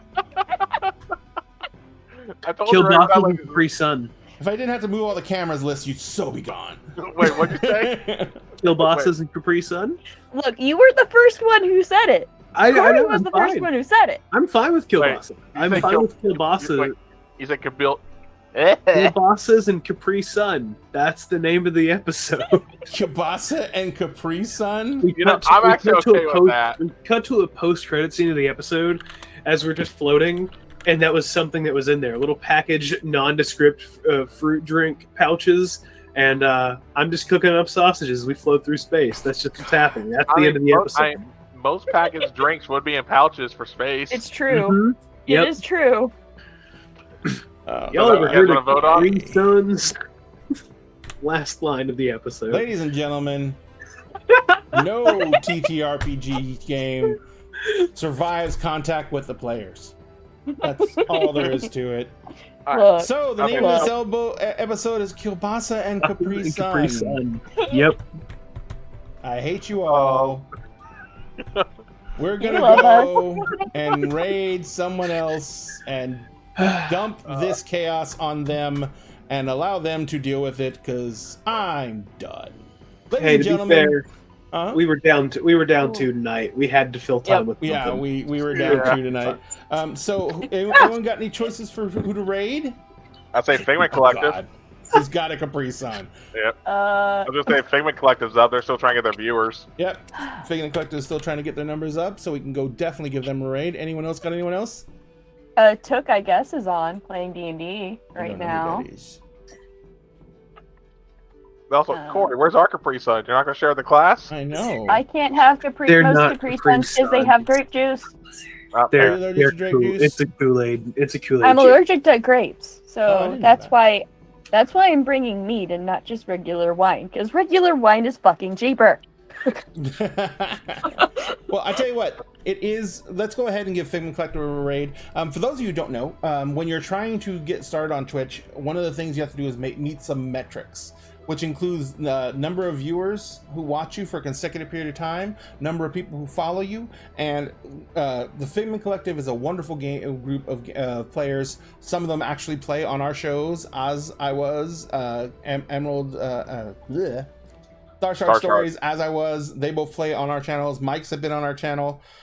So if you can, give them a follow, show them some love, just stick around for 20 minutes and give them a little bit of a metric boost where you're trying to help them make their affiliate level. Also, So you are on desktop, refresh the page, because when you raid into a channel, it'll say refer raid, and Twitch does not count those viewers the same way as it does someone who clicked on the page. yeah, If do you're you on have mobile, do you Like have what, 5 to minutes? wait Mobile, you have to some do some time similar. before you refresh? Because I've heard people say you have to wait like 10 minutes and then refresh. I want to say it's a 5 minute. No, warning. it automatically will Okay, so you can just you change can it just from jump in refer and raid refresh if you it. refresh. Okay, cool. All right, so we're gonna throw them a raid, guys. Thank you so much for being with us tonight. We really appreciate everything. And dinner thanks game- to all the raiders. Huh? Oh yeah, Yeah, thanks for all the raiders. That was Yes. amazing. And who And else thank- came in? It was King Face Bros from the Cantrip cast. And Yep. it was more than just that, actually. There was No, we had we had multiple. yeah, we had multiple raids tonight. Fantastic. But thank Awesome. you, number one, thank you for the raids. Number two, thank you for everyone from the raids who stuck around. Yeah. That's absolutely Yeah. outstanding. It was. Um, This was a really. Not gonna lie. This was a real light episode. Yes, this was Yeah. a So this light was- and fun episode compared to Yeah, normal. compared to so- what's been happening. Yeah, This has been very light Again, and very. Mariana has had emotional damage every single episode except Up until this here. one. She has had what? 2 episodes named after very specifically. We had one Her- role this whole episode, right? That's, Yes, We had that's one what she's role been this through. episode. All right, so we're gonna, like I said, we're gonna throw the Oh, Figment it Collect- said you canceled the raid. I know I had to because we're gonna time out. Oh. we're gonna throw the Figment Collective. I'm sorry, a raid. If you guys give them a follow, it'd be wonderful. Remember, at dinner game, we always save you a seat at the table. Even though we're going to Gen Con, remember, be careful. We're masking up for Gen Con massively. It's the new variant is bad. So Yeah. it's the way we live now. Mask up, social distance, do what you can to be safe. We want you to come back every single show and join us and be safe and healthy to do so.